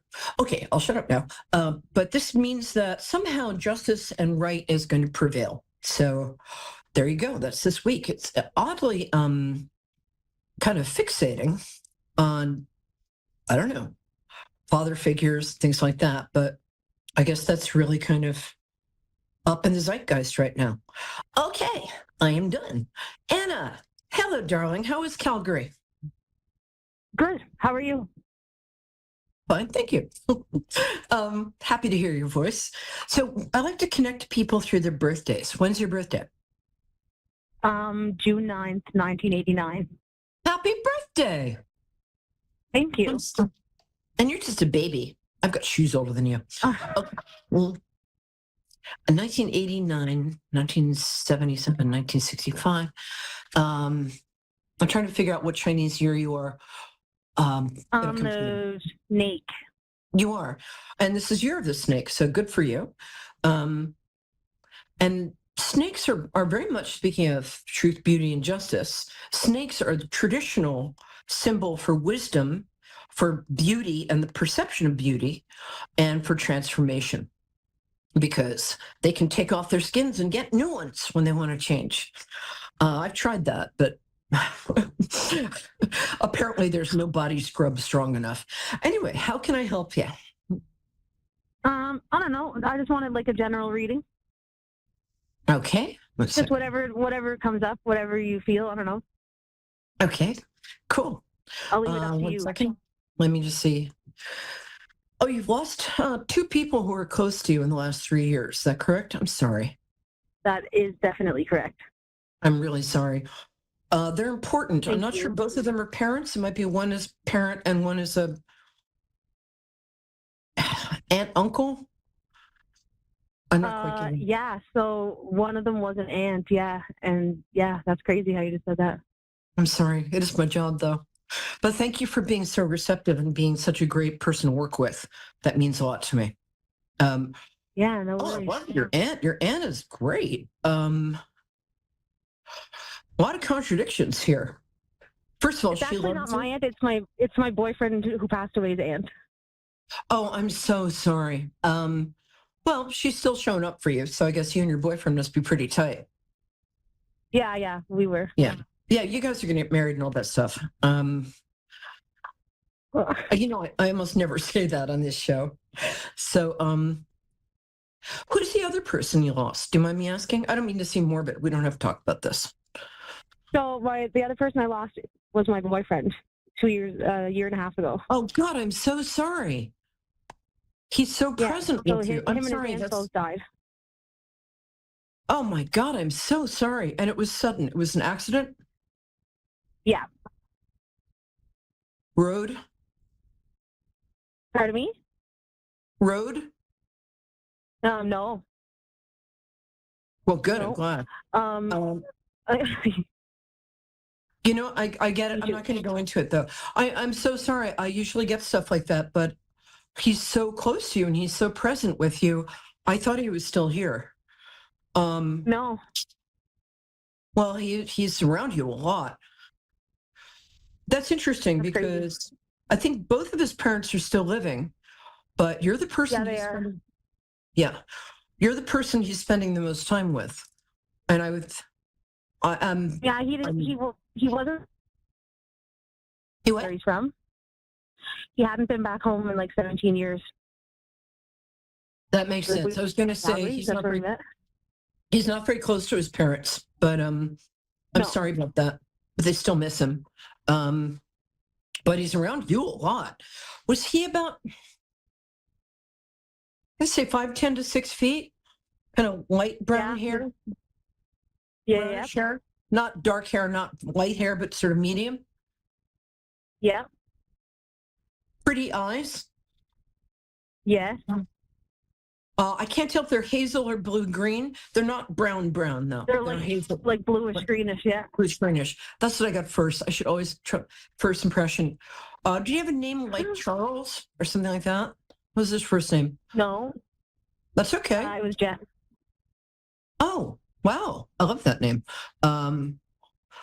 Sorry about that. They said an American name, and the dog who's sitting next to me is named Charles, and so I just thought, I don't, that sounded disrespectful. I don't mean it that way at all. Okay.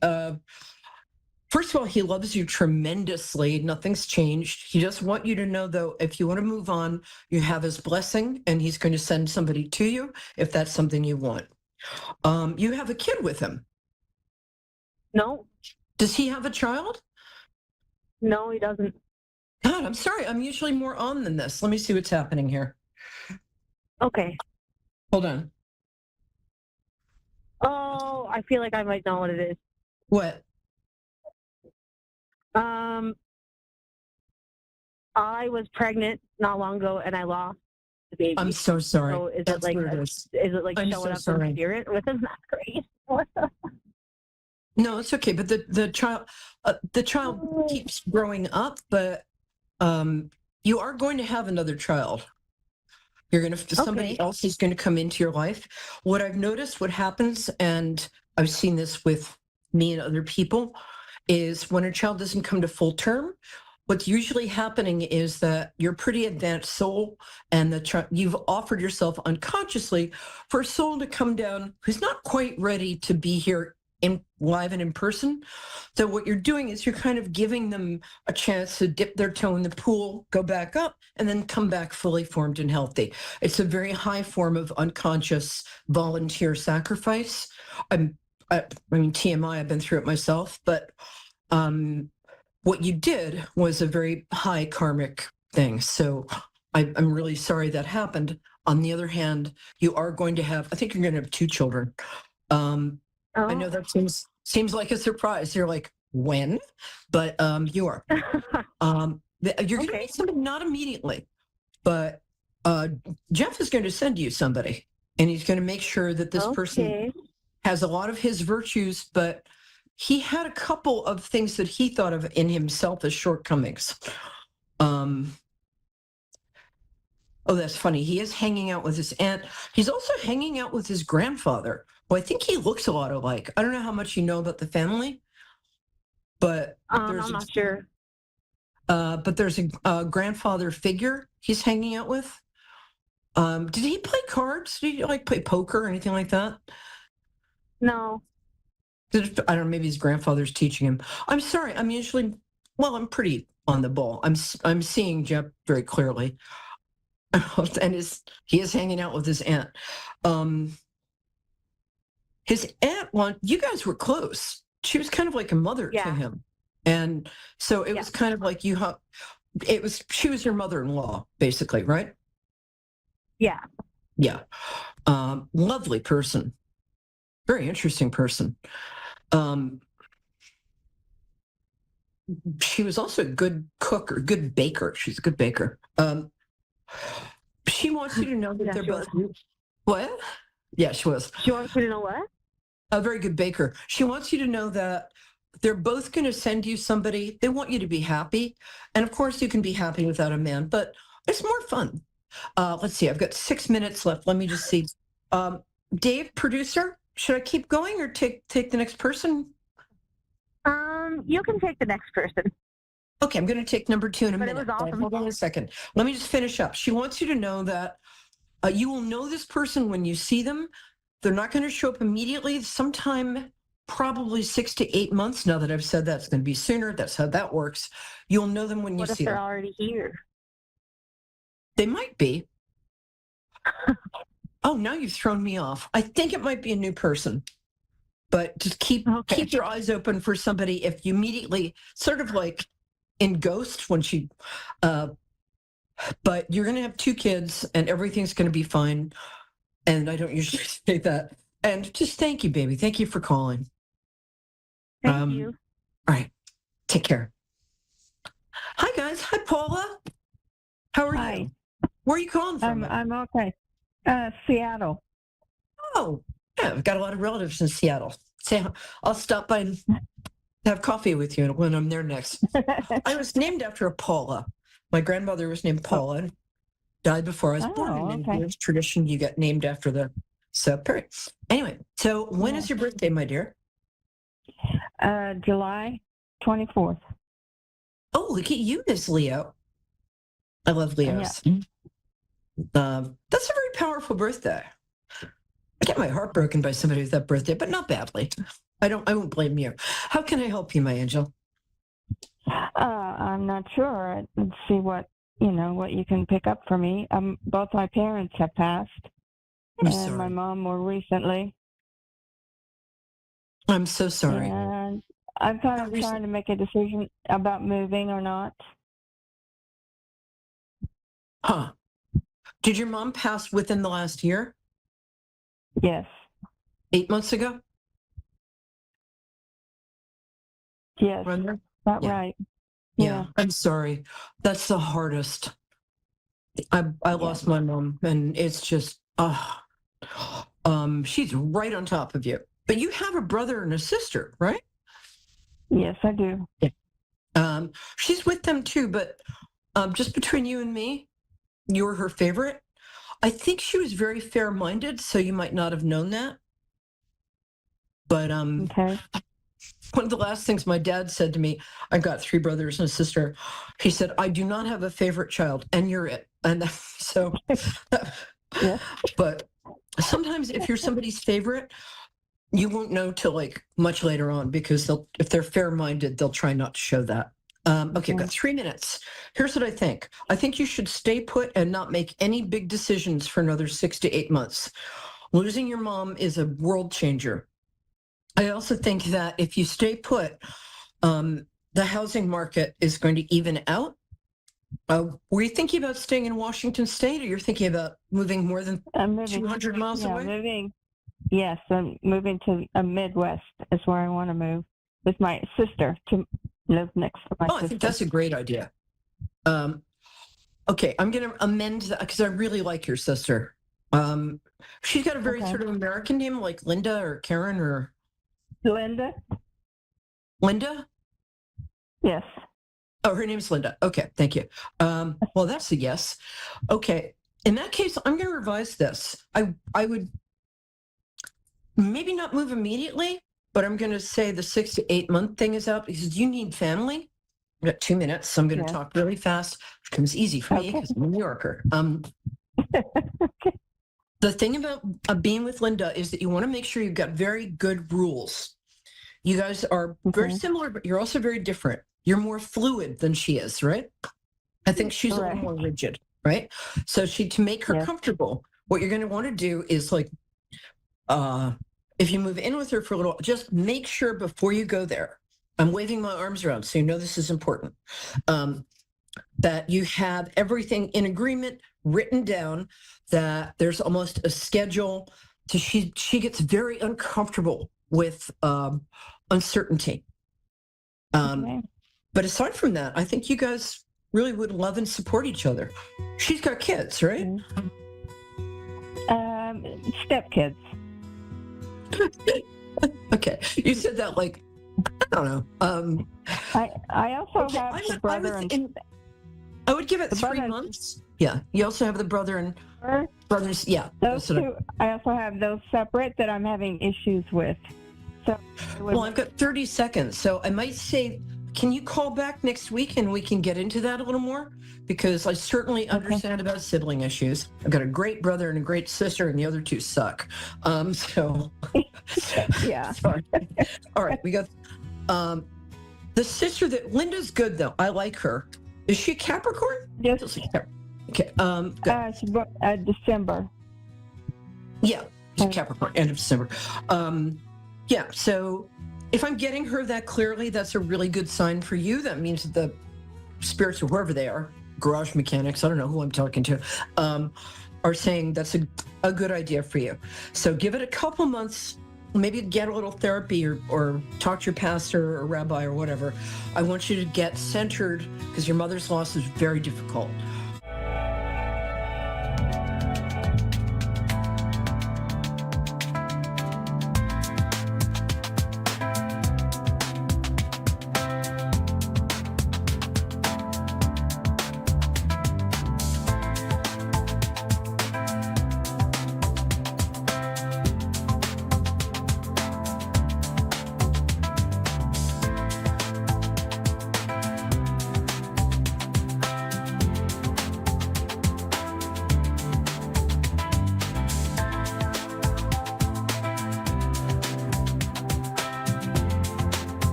Psychic Radio, Earth's #1 psychic radio network, and watching Moonstruck TV, enlightening television.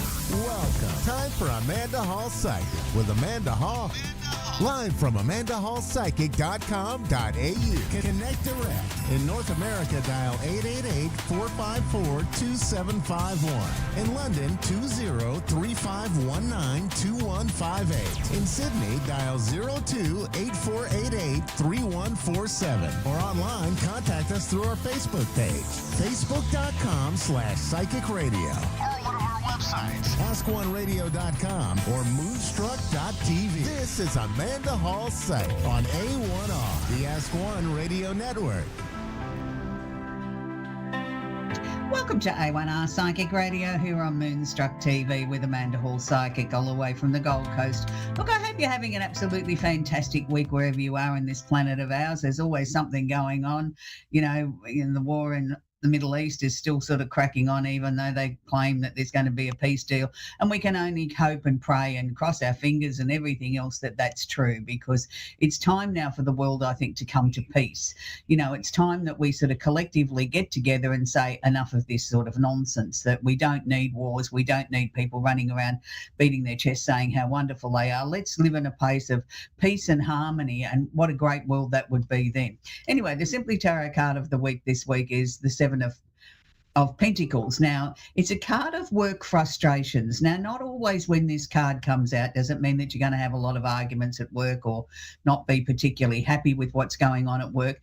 It can be the card of work frustrations. I tend to look at it more as being hard work needing to be done on a situation. Now, whether that is at work or whether it's in your life, usually I find with my experience over the years, it's usually meaning that there's something that we need to resolve in our lives, something that's been going on for a long time, something that we sort of almost feel as if we're out of puff. You know, it's like the last little bit seems to be the hardest. But let me assure you, it's going to be worthwhile once you get this all in place and that you really do put the effort in, that you will find the rewards will come, the results will come for all your hard efforts. And sometimes it just seems like that last little bit, whether it be at work or whether it be in your personal life, that we need to give it one more almighty push to get us across the line, so that then the frustrations that have surrounded this will no longer be such a frustration. It's like, I've given it my all, I can't do any more, and this is where the chips will fall, and that's what we deal with. So, you know, sometimes we need to sort of take a little bit of a breather and regroup too, and sort of say, okay, what have I done? What have I achieved? What's left to do? And sort of give it one more final push. And this is sometimes where the frustration comes in, because we feel that we've given it our all, and it's like, you know, is this ever going to end?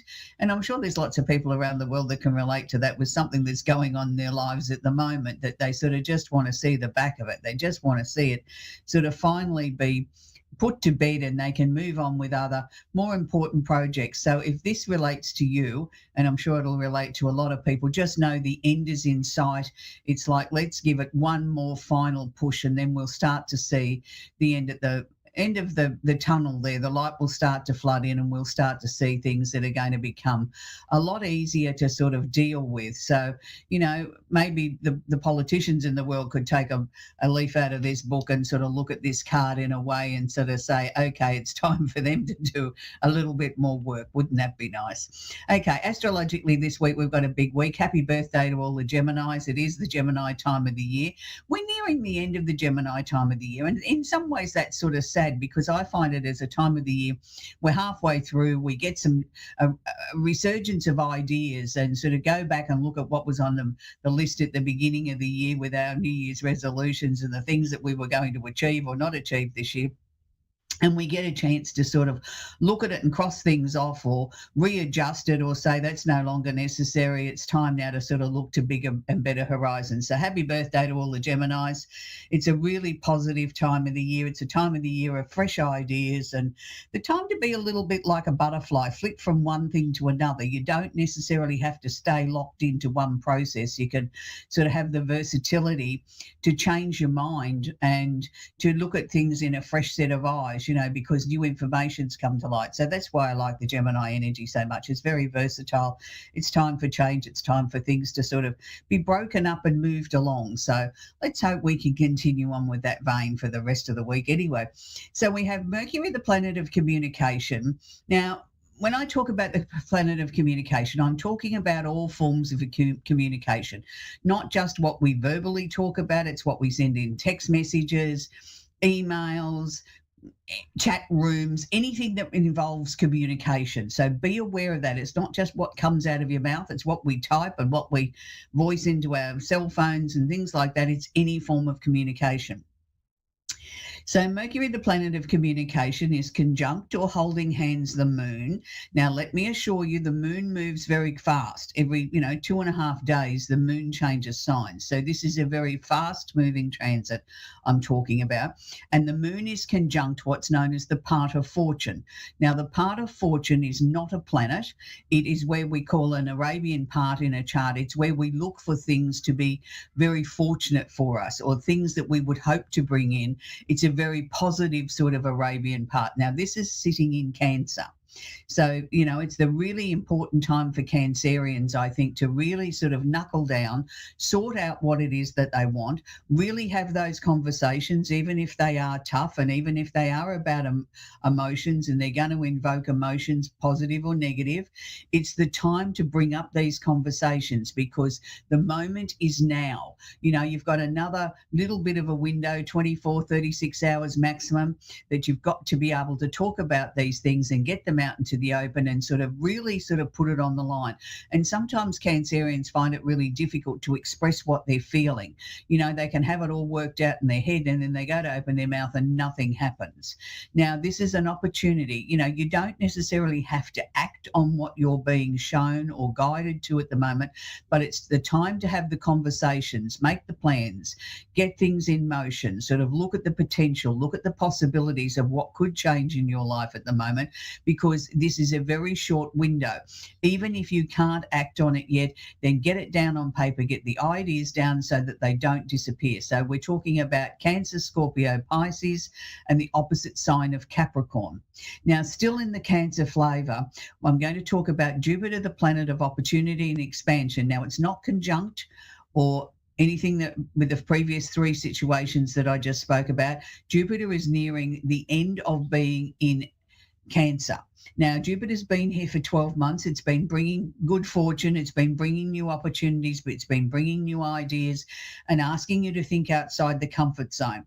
Now, it will only be there till June 30. So we've only literally got days left of you being able to capitalize on this if you're a Cancer, Scorpio or Pisces, or the opposite sign of is Capricorn. So if you want to start to bring expansion and opportunity into your life, now is the time.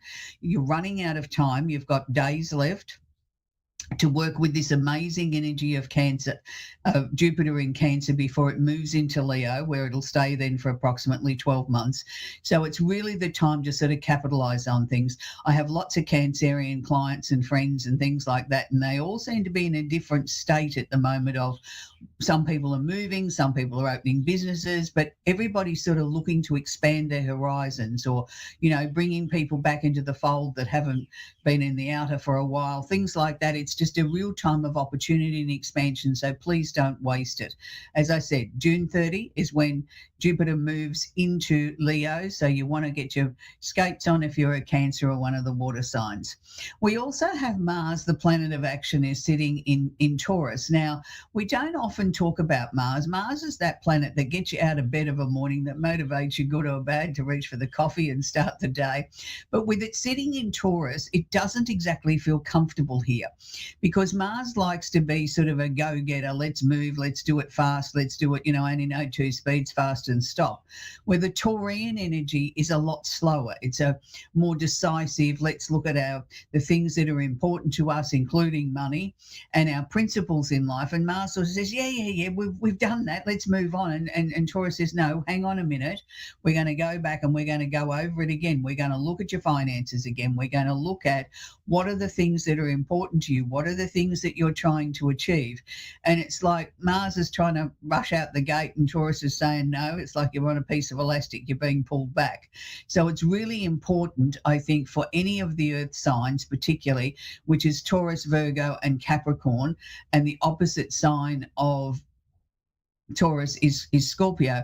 So if you feel as if you've been a little bit on of a piece of elastic, try and take some steps forwards and then you keep getting yanked back, or, nothing's as flexible as you'd like it to be. Just be patient with that and work with the energy, because Mars here is trying to go like the bull in the china shop, 100 mile an hour. And the Taurus energy is saying, no, slow down. You're going to miss some important things. You're going to miss important details by being in too much of a rush, as you always are. So it's an interesting combination, because it's trying to teach you some patience and asking you to not just gloss over things, but look for the intricate details. There may be something there in the detail that you would have missed normally had you been at your normal frenetic pace. So slow down, smell the roses, smell the coffee, and look at what Mars really needs to do, which is understand money for the moment and understand what's important to you, and then maybe collectively we can join those two together and make some really interesting changes in your life over the coming months, which is really important. Now I want to shift gear to sort of Aries. Now look, Aries people are one of my favourite signs out of all the 12 zodiacs. And no, I'm not an Aries, but I find them refreshing because, they're me first. Let's get the job done. They're always in a hurry. They get everybody motivated up off the couch and then they nick off. They've done their job. They've got everybody motivated and up and ready. So, I'll go over here and do something for me. And that's wonderful. But at the moment, they're sort of not so much stuck, but they're sort of finding that the discipline of having Saturn in their sign, and Saturn's about halfway through their sign, that it's been a sort of a stop-start situation for them. Like they get the momentum up and off they go, and then bang, they hit a brick wall and they think, well, why'd that happen? There was great momentum here. That shouldn't have stopped. Everything was great. But it's because maybe they were going slightly too fast. Maybe they were missing some of the important details. So Saturn's sort of got to pull them up and say, hang on a minute, have you really researched this? Have you really looked at this? Do you fully understand it?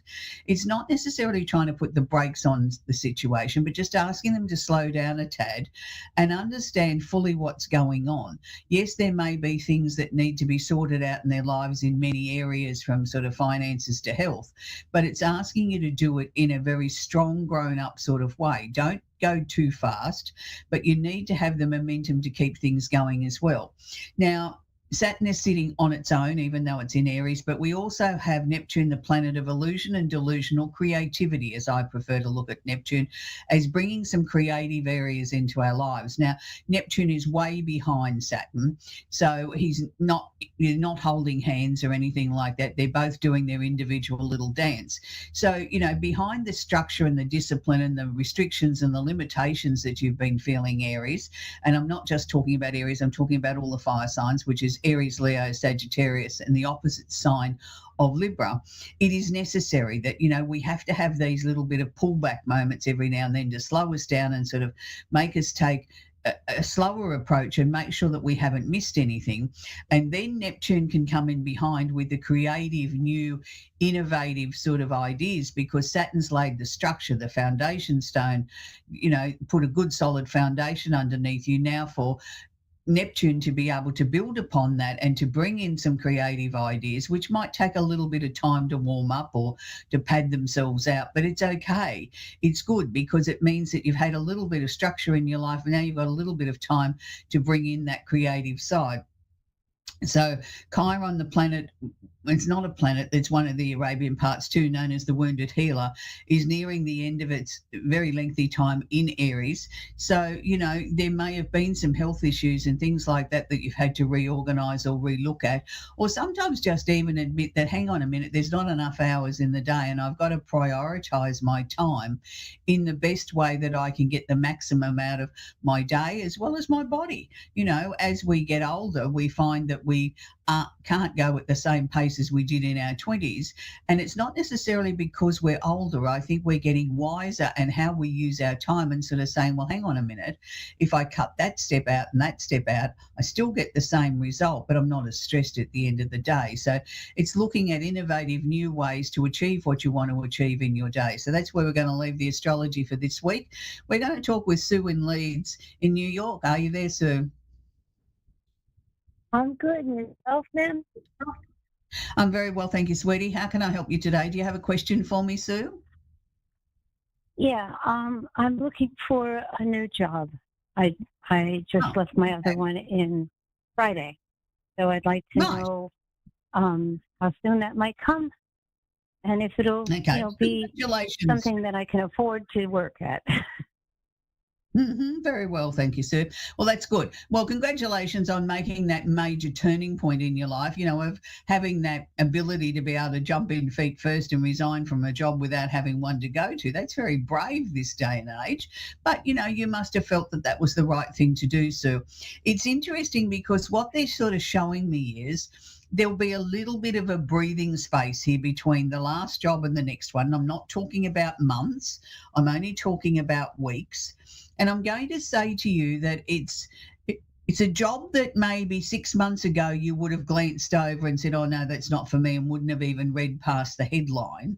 Now I think you're in a position where it's not so much, I don't want this to sound like you're being lazy, because that's not what I'm saying at all, Sue, but it's sort of like I want a job where I can take it at my own pace. I don't feel like I'm constantly under the pump. I'm constantly having somebody looking over my shoulder telling me to hurry up. And it's sort of like, you're capable of doing the work, you're good at what you do, and you will do things at a good pace if everybody lets you get on with things. I just feel that last job that you left, the stress of that was becoming intolerable. Had you stayed there another 3 or 4 months, I think you would have ended up quite sick, because it was just draining the life out of you. The next job will be, they never show me, I want to be clear, Sue, they never show me what type of work somebody does. They just show me how the job fits the person. And what they're showing me here is this next job is fairly close to home. You seem to be happy with the commute time, and you seem to sort of feel right from the time that you read about the job on a job board, before you even apply for it, you think, oh, that suits me. That's really what I'm looking for. And you get a really good feeling about it in the pit of your stomach. Well, then that's good. So apply for the job. You'll get the job. I think it's going to be a good job. It's going to be something that you'll really enjoy doing. The people are nice, it's comfortable, but it's busy, but it's still comfortable. It's not, you're not coming home from work at the end of the day feeling like you've been run over by a steamroller. You're coming home and sort of saying to yourself, well, that was a job well done today. I'm tired, but I'm happy tired. And I'm happy that I've made the change. And I think it's going to open up other areas too. You're going to make some new friends, and it's sort of like your whole world is about to blossom now, Sue. So I hope that's been of help, Sue.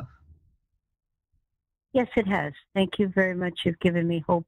Unfortunately, I was downsized from my other job, so that was the problem there. Yeah, right. It wasn't Okay, a case but to of me, I I left think voluntarily. Yeah, look, I think though, in a sense, I think it was the job itself did you a favour by pushing you, because I just sort of felt the amount of stress that was around that job, Sue, was ridiculous. You were coming home from work as if you'd been run over by 3 steamrollers, and there wasn't much of you to go round, to come home and even think about feeding yourself or doing something outside of work was almost becoming impossible.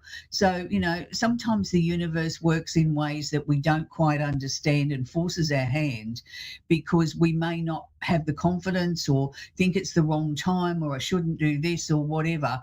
Because of things that are going on in the world, we tend to sort of hang on to something rather than sort of think, well, this is really not good for me. I better start looking for another, oh no, I'll leave it for another month, or another month goes and we keep going. And I think that's what would have happened with you.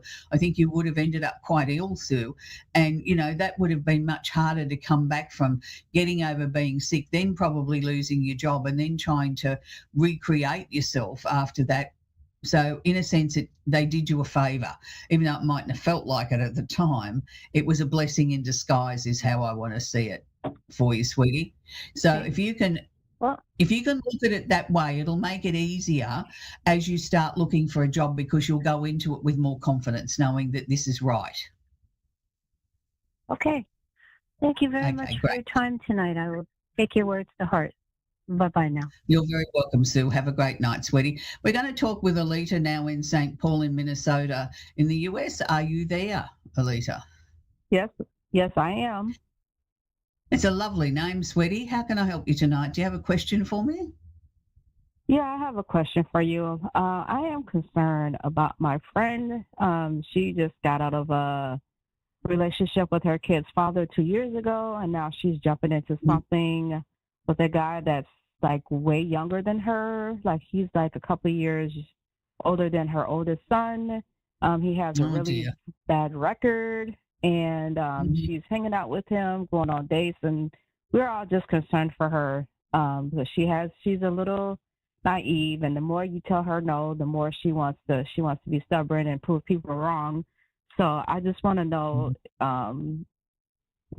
if anything, what's going to happen with this, if this is going to go somewhere, or hopefully it fades away. No. Yeah, well, hopefully it fades away. But unfortunately, as you were talking about this, Alita, the first thing I was picking up is this young man's got anger issues. He has a real bad temper. Yeah, that coincides with what's on his record. Right. Okay. But that was the first thing I picked up. You know, when he doesn't get his own way, he sort of explodes. And I don't like being around people like that. You know, to me, look, we can all have a temper. We can all get cranky, but this is beyond that. Do you know what I mean? He's like a fuse that's waiting to go off. Look, I think probably the best thing that you can do is you've said your piece. Don't say any more to her. As she sort of tells you how wonderful he is, just nod in agreement and say, oh, that's great. I'm so happy for you. You know what I mean? Like you're not really encouraging the situation. Because as you said, if you say too much, you'll go the opposite way. So everybody needs to rally around her now in a supportive manner without saying too much, if that makes any sense. That makes total sense. I think that's where I'm at now too. It's like, okay, well, if that's what's going, you know, she was like, oh, he's got a book, he's graduating, he's going for master's. I was like, okay, that's good. I just say, just be careful. That's all I said. Yeah, and I think now don't sort of say anymore. You don't want to be seen too encouraging, and she thinks it's absolutely great. But just have that middle ground that sort of, oh, that's nice, and change the subject. You know what I mean? Like you've given the acknowledgement to it. I think she's going to tire of this situation because at the moment it's sort of like, well, everybody was against him, so therefore I'll go that way because that's the nature of her. But I think when everybody sort of doesn't really take a lot of notice, it's like she's not getting the attention that she's craving by everybody telling her that this is no good. So if everybody sort of sits in the middle and doesn't sort of say very much, she's not going to get the attention of it. Interestingly enough, I know you said that this young man is only a couple of years older than one of her sons. It's her son that's closest to his age that is able to sort of show mum in a way without being controlling or dictatorial in any way that this young man is wrong.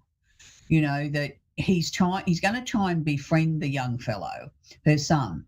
And the more he tries to do that, the more her son is on a mission to sort of show mum that he's not a nice person. Now, maybe she'll take a little bit more notice of that because when she looks at her son and her son's friends and they don't behave in that sort of way or don't explode over nothing, she starts to think, oh, maybe this is not right. Do you know what I mean? She's not going to say anything to anybody, but she's going to think it to herself. I'm going to stick my neck out here and say I don't think he's as much into her as what she thinks. And I think some other young lady is going to, for want of a better word, is going to catch his attention and he's going to be off. You know, he's not faithful anyway, but he's just going to drop her like a hot potato. 1 minute they're all hot and bothered and the next minute he's gone off with some other girl. And I think she's very much his match. You know, she's very much like him. So maybe that's a good thing. Look, we're in June. I'd be really surprised if this connection is still alive by the end of August. So, you know, fingers crossed it blows up and he moves on quickly. But you've just got to be a little bit like Switzerland at the moment. You've got no opinion about anything. Oh, yes, that's nice. Oh, I hadn't thought of that. You know, you're not really discouraging it, but you're not encouraging it either. You know, you're sitting in that neutral sort of ground. I feel after this she's going to meet somebody that is really worthy of her love. And it's going to be somebody that everybody in the group is going to sort of breathe a sigh of relief and say, oh, thank goodness she met him. You know, what a nice man. He's a little bit older. He's got a bit of, experience under his belt, and he seems to be able to calm her down and guide her without her feeling like she's being controlled. And I think that's the secret, like he's such a nice man. He's got dark hair, bit of a wave in the hair, and he's always smiling. He's always sort of easy peasy to get along with, but it's like he's read the rule book on her and how she behaves, and he just knows which buttons to push to keep her in control in a nice way, in a positive way. I don't like to use the word control because I don't think anybody should control another human being, but I think you know what I'm talking about, that, he brings out the best in her. And I feel that that's the important thing. We need to have somebody in her life that she can rely on and depend on. She's always attracted the wrong person. It's like, she's got a sign on her head that says, come to me, I like bad boys. Come to me, I like people that want to break the rules, but that's not necessarily who she really is, though. I think it's, again, I come back to attention seeking. She hasn't felt throughout her life that she's been given the attention that she deserved or she craved or she wanted. And, each one of us deserves or requires different things out of life, and she really sort of feels as if she's never had attention from a baby, and I don't know that that's quite true, but in her belief systems it is that she was always looked over the top of. Everybody found everybody else around her more attractive than her, and that's not true. This will be the end of what we can say is a bad run of wrong choices for her once this comes to an end. She's going to be heartbroken, let me assure you, when he runs off with somebody else. She's going to sit there and say, but how could he do that to me? Why would he do that? Why would he go with someone like that? And all as you can do is, it's like pacifying a 2-year-old, just say, there, it'll be all right. You know what I mean? Like you can't open up and say what you really feel, because that's not the right thing to do at that time. You can think it, but you just got to be there as a good friend, pacify her the best way you can. And if she's sobbing in your arms, well, so be it. Just comfort her, and say, better days ahead, sweetheart. That's all you can do. But she's lucky to have a good friend like you that cares so much, and a circle of people that are around her too that care for her so much. Not everybody has that. No, and it was when the whole circle found out, they all blew up at her. But you hit it right on the head. Mm-hmm. She likes attention. Doesn't matter what type of attention, she just likes attention. Mm-hmm. So, and she lacks attention, So you hit it right on the head. That goes way back to childhood, and it's no disrespect to her parents. I mean, everybody has different needs, and not everybody feels that they get their needs met, and that's what it is with her. But she'll get attention for the right reasons with this new man that comes in later in the year, because he loves her for who she is. He wants to see her blossom. So just hang on to that and everything's going to be fine. So that's where we have to leave Alita now, because we've come to the end of the show. It's always interesting when you're the person sort of outside looking at someone else making a huge mistake, whether it's love or a job or whatever the case may be, or buying a car, and you have your say, and then you sort of think, did they really listen? Do they really value my opinion? Of course they listen. They might not want to take on board what you've got to say, but it will go round in their head at different times. It's like a loop. I always relate it to being like an endless tape recorder. It just keeps looping around and around and around until we take notice of it. It's always interesting to me how that I pick a song that is going to be appropriate for the show, and I never know where. It comes into my mind, or it's something I see or hear or drives me nuts or whatever. So this week again, the song of the week is very appropriate. It's Foreigner, and the song is I Want to Know What Love Is. And that's where I feel that that's very, very appropriate for our previous caller Alita with her friend, that her friend really does want to know what love is. But sometimes love can elude us because we look for love in the wrong places. And just a little brief update, last week we featured Bonnie Tyler, and for many people around the world, Bonnie Tyler's been very, very ill and been in a coma, and she's just come out of it. So maybe we've had a little part in that by people playing that beautiful song of hers, Totally Eclipse of the Heart, that we featured last week, that we've all helped in some small way to let Bonnie know that we're here, we love her and we respect her music, and she's come out of a coma, and that's great news. But anyway, this week it's Foreigner's turn, and it's I Want to Know What Love Is. And I think that's one of the most beautiful classic love songs that was written many, many years ago, but it still holds true today. So until next week, if you want to know what love is, go and put Foreigner on the turntable. Bye for now.